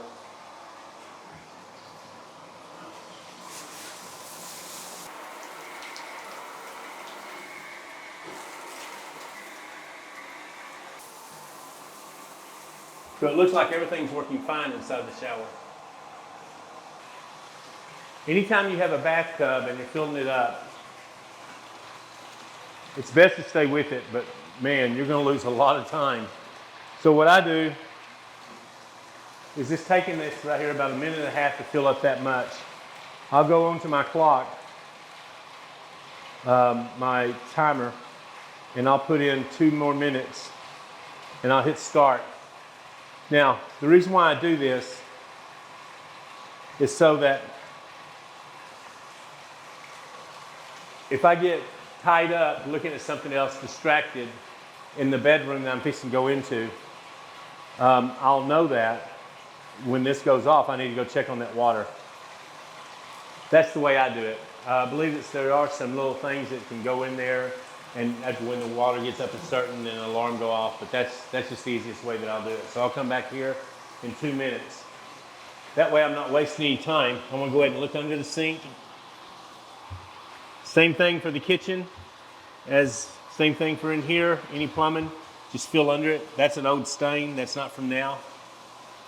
You can see that. So I'm gonna move over to the next one, check it the same way.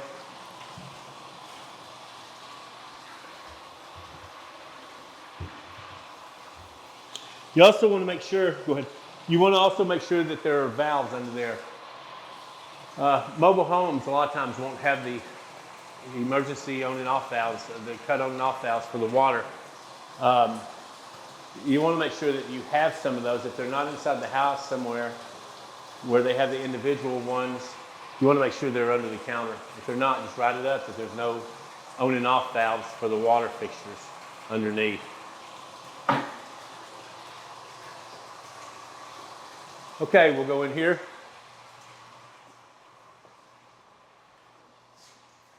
When I get inside the room, I'll just start checking the outlets. That looks okay. I'll just go around the whole area.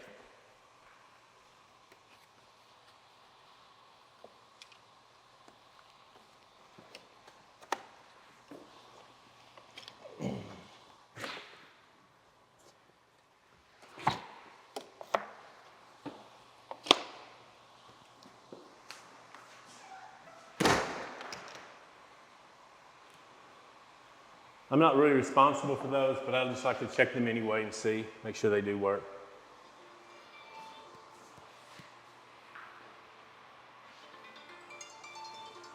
I just go through and I check the windows, just raise it up, raise it down.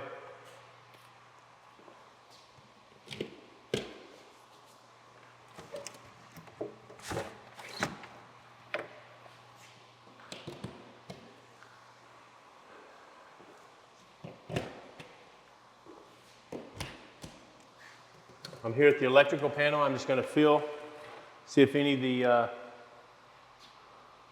the breakers feel hot. None of them do. Feel fine. This right here is really none of my business. It's cable. Looks like it might even be speaker wires. I don't even notate any of that. It doesn't matter. If the clients ask me a question about it, I'm going to tell them what it is.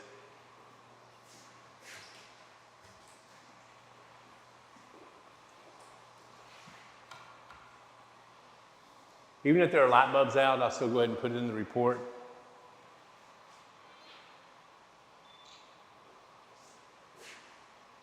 So you got the light bulbs on the ceiling fan, and you got the light bulb in the ceiling.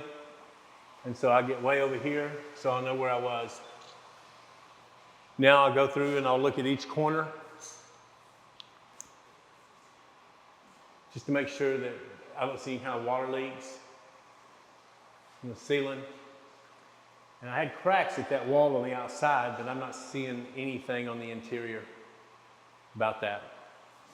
So this room looks good to go. Now I'll go back to the bathroom and check my water. Okay, we can go to another bedroom. I still got some time with that water. What I normally do when I leave a bedroom is I'll close the door. Now that lets me know I'm done. That room's finished. If somebody's home, they can screw up your plan because I'll come back and open up the door and the lights. So I just go room to room, checking the electrical receptacles.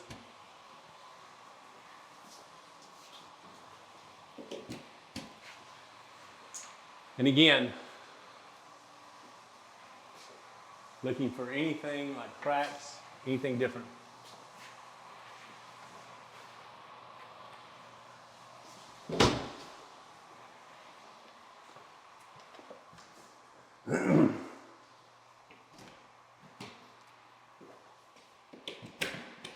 Whoa. Okay, got open ground. So the first thing I need to do is make sure I know what room I'm in. So I'll take a picture of the whole room. I might even take a picture of outside to kind of know where I am. And then I'll take a picture showing that there's an open ground.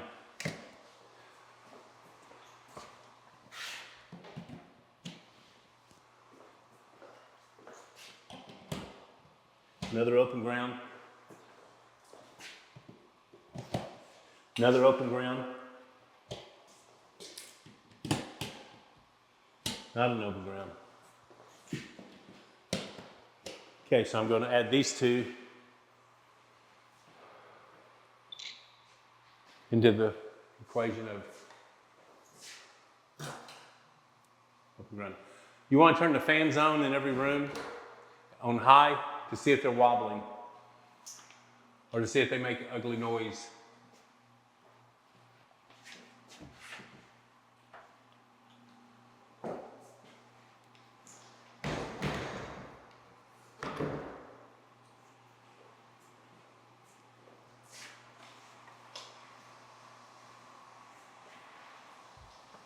Okay, looks like everything looks good in this room.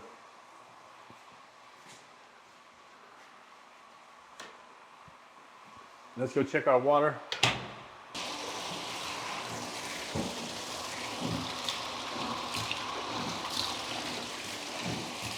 Okay, as I'm looking at this, it doesn't look like the controllers are working.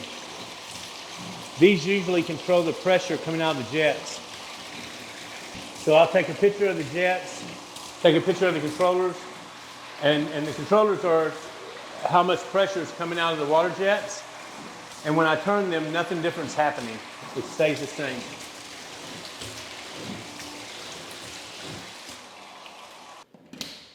All right, what I'm gonna do is I wanna turn on the bathroom water, check the toilets, see if they're lit. Yep, they're the same.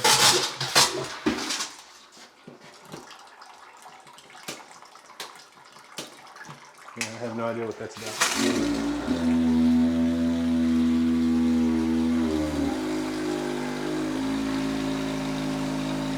Charles Manson used to live here. I don't know if this has anything to do with him or not.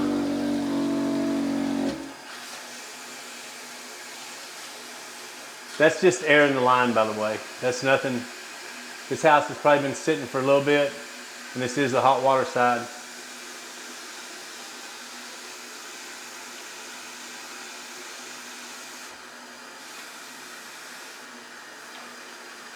Okay, we're gonna go find the other bathrooms.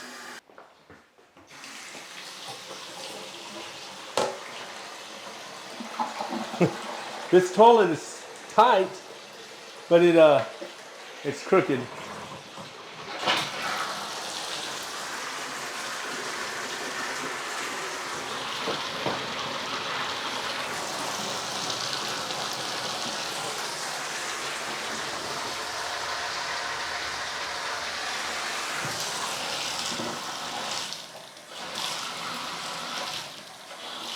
Okay, we'll come back to this bathroom in a minute and talk about what's not going on right. Okay, so in this half bath,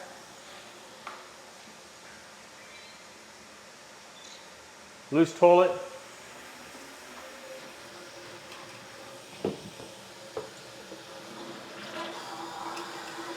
So if it's flushing okay.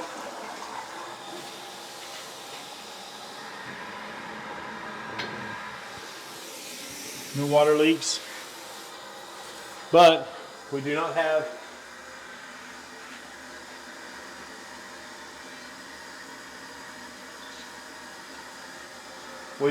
a exhaust vent inside this bathroom, and there's not a window. Now, just so you'll know, if there's no exhaust vent but there is a window, that's good enough as long as the window will raise up and close with no problem. But this bathroom has neither one, and it really needs it.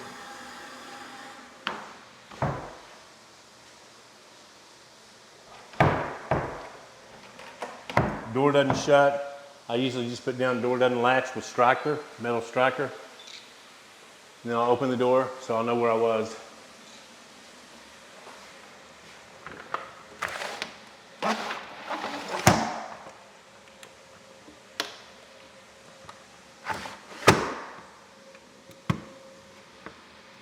Okay, on this window we'll put down hard to lock.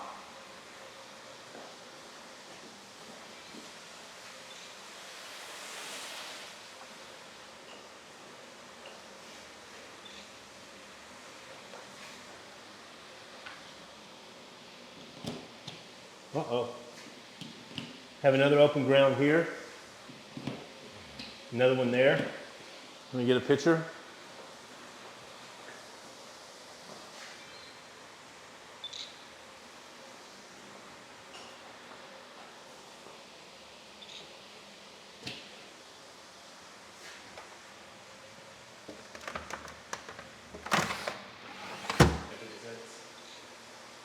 Always check on the bath water. I got my alarm set though. Got a defective seal on this window. I always tell my clients that, you know, when a window company comes out to look at this, you might want to have them look at some other ones because they'll be dirty and sometimes it's really hard to tell. This one's real easy to tell. This one up here doesn't have one, I'm sure. But also I tell my clients, when somebody comes out, don't let them try to sell you a whole window unit. They in most cases, they can just replace these panes right here. Your clients don't have to have new windows put all throughout the house.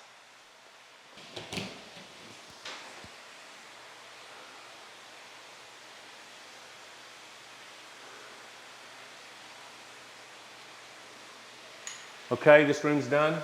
So is that one. So I fence it off by shutting the doors.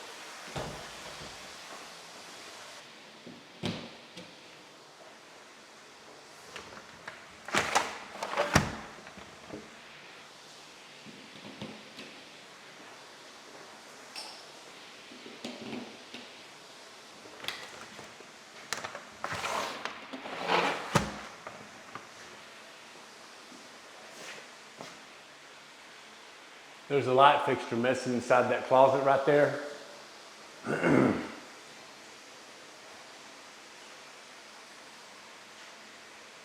Once again, I want to take a picture of the room, know where I'm at.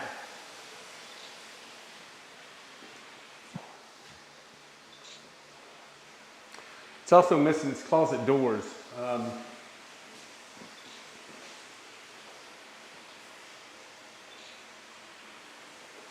And that's it on this one.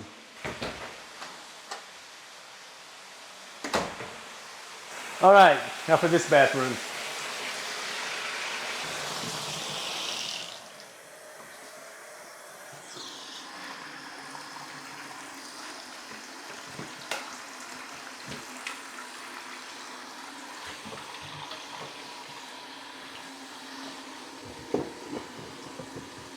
I'm checking to see if there's any leaks under this. I do the same thing on every one. I can see back in there that it looks like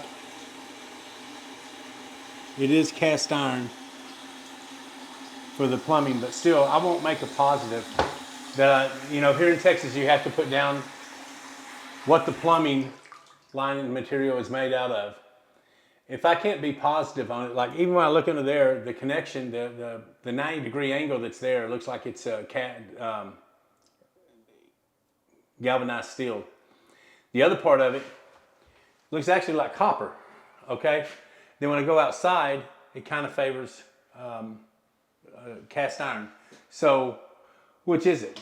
So I'll probably just put down that it's not visible, or it's not clear what type of plumbing drain line this house has. The toilet won't flush.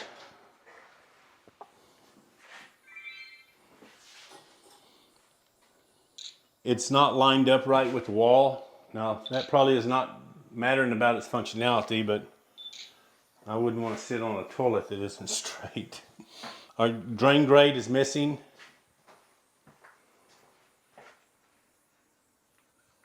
From the drain. I always put that down. Somebody drops a ring, it's gone. The shower diverter won't raise up.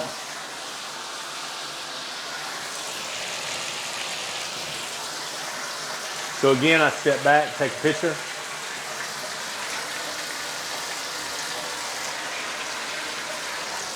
I'll go ahead and get a picture of this whole bathroom where I'll know where I was.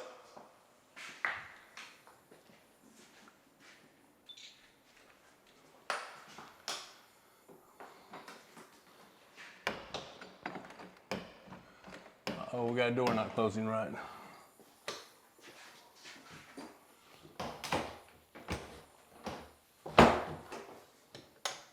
It's just rubbing at the top a little bit. It's really not that bad. I think the drawer just needs to be adjusted, or a little cut up here. Okay.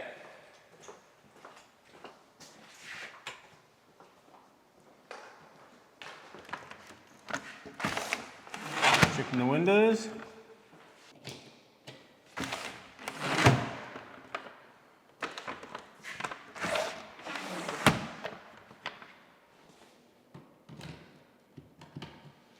That wall unit there is a little bit loose. And I'm taking it we're in a dining room. Sometimes it's a little difficult to figure out. But you probably need to, the way I name my rooms is I name them on the top. Like if I'm in a dining room, it'll be in bold, and I use 12, size 12 font on that. This over here is probably a living room. That's probably a breakfast nook. They're kind of close together. I don't know why they'd have a dining area as you first come inside the house, but that's the only thing that I can figure out is that this right here is supposed to be the dining area. So I'll name it that. Now, if I couldn't name it that, I'd just say the large room by the front door. It's that simple. But if you name things properly, you're not going to be getting phone calls. Not that phone calls are bad. Phone calls are okay, but why get a phone call if you're inside of an attic and you got to ask this guy and he wants to know which side of the house you're talking about, when you could have just put it in the report and you didn't need that phone call.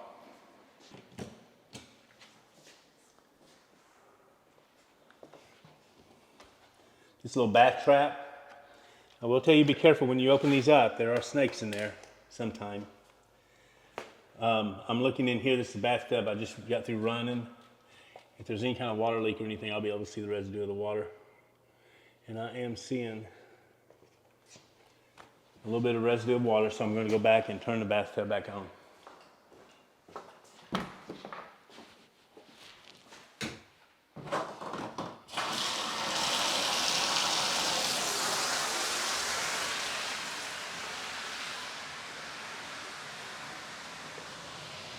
We'll leave that running for a second and come back to it.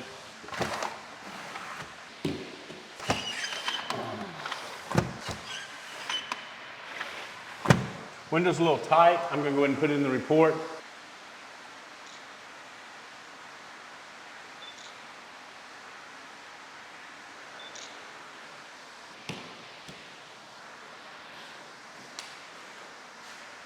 Got a crack in the wall here. I will go outside and see if I think that's where the house is added on. I thought it was further back. Okay, it is further back. I have no idea why that crack would be there. There's nothing in this area. Unless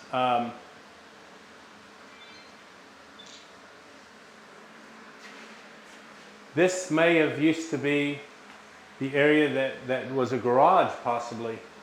I don't know that for sure. Your electrical panel is cut off, and therefore it's missing 2 screws. The laundry room, the pipe just goes straight out the back on the floor. Normally they wouldn't have done that. They would have had it somewhere else. So I'm thinking that something was changed here. Now, the reason why I say that, if something was changed and I see this big crack in this wall, like this, that would be the reason why. Just poor workmanship. I don't really think that there's anything that could be going on here, but I don't know that. So I'm already going to have a foundation company to come out and take a look at everything because of the previous foundation work that looks like it's had. And I'll mention this right here and there as well. But I really think that they closed this wall up. It's even possible this could have used to been a garage. I don't know none of that for sure. I do know that this part is where they added on to the part of the house. And the laundry room is on the other side of this wall. So it would only make sense if this is happening because of something that somebody put together. Yeah, there's nothing in there. Again, all that information I just gave you, you really don't need it. You just see the crack, you put it in the report. And since we have already evidence of movement, it's nothing to have this checked out when they come out here.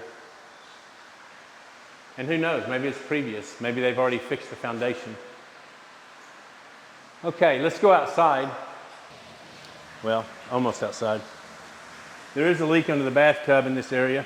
Now, if they wouldn't have had this trap door, I would have never seen that leak. That leak would have continued on forever. But, you know, it wasn't accessible. There's nothing that anybody could do to see that.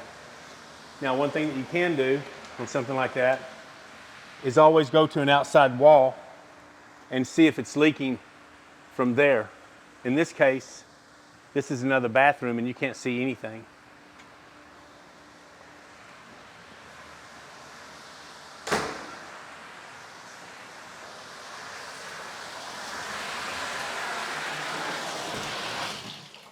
Okay, I've done the roof, I've looked at the foundation, and I'm done with the inside and the outside. But I never just leave. I'm going to go ahead and walk around the house, and we want to pay special attention to where the bathrooms are. So in your mind, know where the bathrooms are, and let's see if we see any water leakage at the slab, just in case. I doubt if there is at this house. Pretty sure there probably isn't, but we'll see. These are actual live events happening now. Okay, what I'm doing is I'm going through here and I'm looking at the foundation anyway, looking for cracks. I might have missed before. I always go around the house before I leave. I go through each room before I leave just to make sure and double check. You can never tell. So as I'm walking around, everything's looking great. I know that there's a bathroom here, but it's just a half bath. And then there's a bathroom back behind this wall. I'm not seeing anything there, but we did find a water leak behind the bath trap. Not the bath trap, but the bath opening that's there. So there is a bathtub leak there. So we'll come down here to the other bathrooms.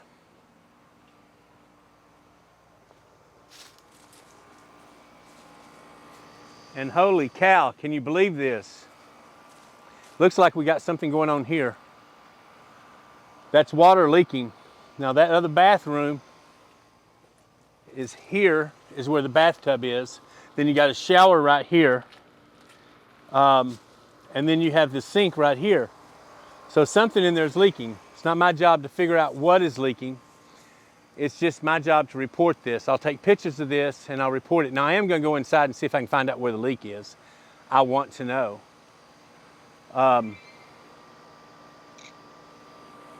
But this will be in the report and the seller will know about this. This has been going on for a while, I bet. We'll find out when we go inside if we can see anything from the inside. A lot of times you can't see anything from the inside because the cabinets are there. So if I wouldn't have done a walk around, I wouldn't have found this. That's why it's so important to do a walk around just to double check.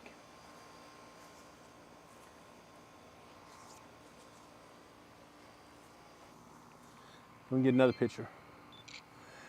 Now we're going to go back inside. I want to take a moisture meter and my thermal imaging camera, and we're going to see if we can find anything about the water from the inside. Okay, what I'm going to do is I'm going to turn the water back on, and I'll be in here the whole time the water's on.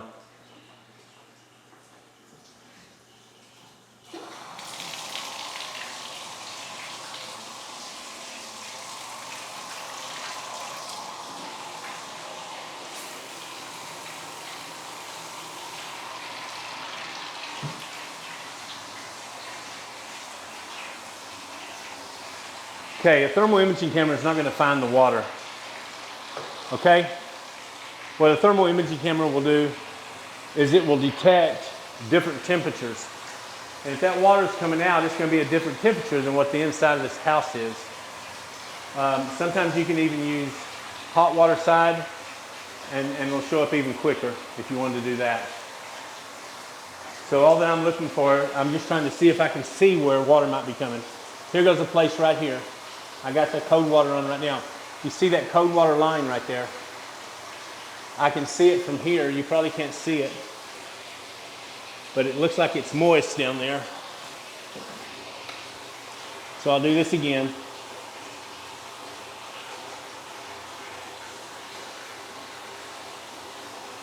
See, you've even got a little bitty dark, see that little dark purple right there? Now I'm going to go in there, find out exactly where that is, and put my moisture meter on it.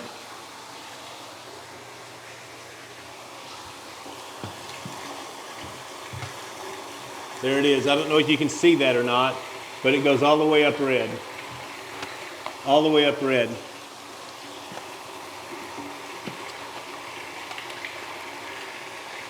All the way up red. And that's been going on for a while because that's a little rotten right there. Just a side note, a while ago when I was talking about the tub, there's not a GFCI, a ground fault circuit interrupter for it that I can see. So in my report I put down there's not a visible GFCI for the jacuzzi tub. Okay, now then back onto this water leak. As you can see, the water leak isn't showing anywhere. Just a little bit of water here. And maybe when I walk back through the house, I might have noticed that. But still, it's walking outside that really caught it on the foundation wall. I don't know what's leaking, and it doesn't matter what's leaking. Main thing is it was caught, and they need to have somebody to come out here. In my report, I may explain, I don't know if there's damage in the wall, or if there is damage, how severe is it. The only thing that I know is there's a water leak going on in this master bathroom somewhere, and you don't get technical on it, you just lay it out there. Water's coming through the foundation, recommend a plumber. Now then, next we're going to go and I want to show you something on the roof. I'm on a roof today, but I'm without gloves, of course. I should have gloves, but I don't, because I just wanted to show you something. Anytime you go on a roof that's steep or it's got the valleys that you're going to have to climb up and kind of go use your hands. I'm not really talking about this type of roof. You know what kind of roof I'm talking about. The one that you think you're going to die before you actually climb on it. Anyway, when you're coming down, sometimes you'll have to use your hands. You can get on a roof at 10 a.m. and it's not that warm, but then by 12 noon or 11, you can get on a roof and this can be starting to get a lot warm. On this roof right here, right now, if this was a different type of roof, I would have gloves on for sure. Right now, this roof is showing 171 degrees. Okay, I'm going to show you how my software works. There's a lot of softwares out there. I've really had only 3 softwares. I'm not going to get into the name of the ones I've had. And this is my 3rd one. This one I like a lot. It's the Whisper software. I feel more comfortable with it. It can't go on a phone. That's a drawback. But everything else works great for me. I can actually carry my unit around. On my camera, it takes a few seconds, but they're going to automatically download here. With Whisper, I can, wherever my cursor is, then a picture would go there, for instance.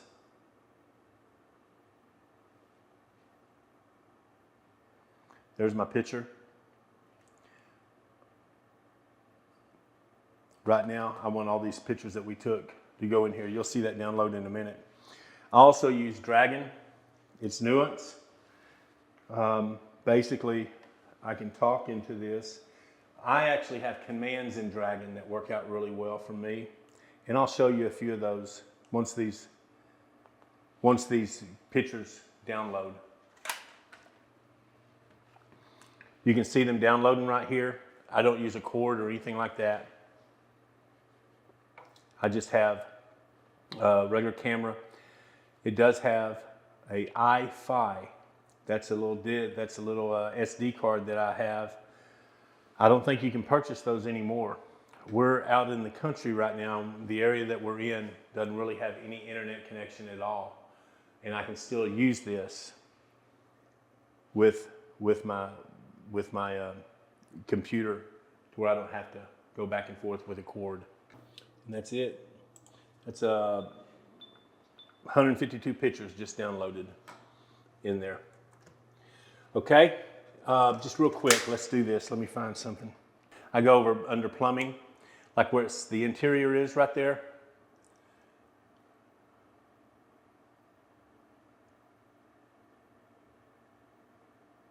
I'm setting up my headset. Go right here. I can say kitchen. No GFCIs in kitchen. I can write it out like that if I want to. You can see it up there. No kitchen GFCIs. Or it can come out just like that. In short, I have a lot of commands like that. That's inside of Dragon. It's not part of Whisper. Over here on the side where Whisper is, I have all my stuff there, just in case I forget one of my commands that I can go back and I can look at. But for the most part, everything that I have is inside of DragonNet. I go in there and I make up my macros in there. Okay? Well, we finished this inspection. And the main thing going on with this home, from my point of view, is the leak in the slab foundation. Somebody needs to look at that and see what's going on. The AC unit isn't working properly on the left side of the house. That's a problem. A few other little minor details. We had some open grounds. Technically, the home does have ground. There are neutral wires inside the electrical panel that show that. The house should be grounded. There are ground wires inside the electrical panel that shows the house should be grounded at the plugs, but they're showing open ground, so that needs to be checked out from a point of view of an electrician. And then the other thing, I guess the two main things is the water leak in the slab, the HVAC unit, and then it looks like there's been foundation movement. It's hard to distinguish foundation movement after a foundation has been fixed and they're showing maybe the same cracks, or after a foundation's been fixed, is there more movement after that? So we did find that looks like the foundation has been repaired at one time. We're going to recommend that they have a foundation company, maybe even that same foundation company, to come out and look at it. If you need any more resources, then you can easily go to InterNACHI.org, InterNACHI.org, and you can find all kinds of information out there on anything that you want to talk about. Doesn't matter what it is. You just go there and you can find it. Once again, I'm Brian Cameron with Camelot Home Inspections out here in Texas. And everybody, keep cool.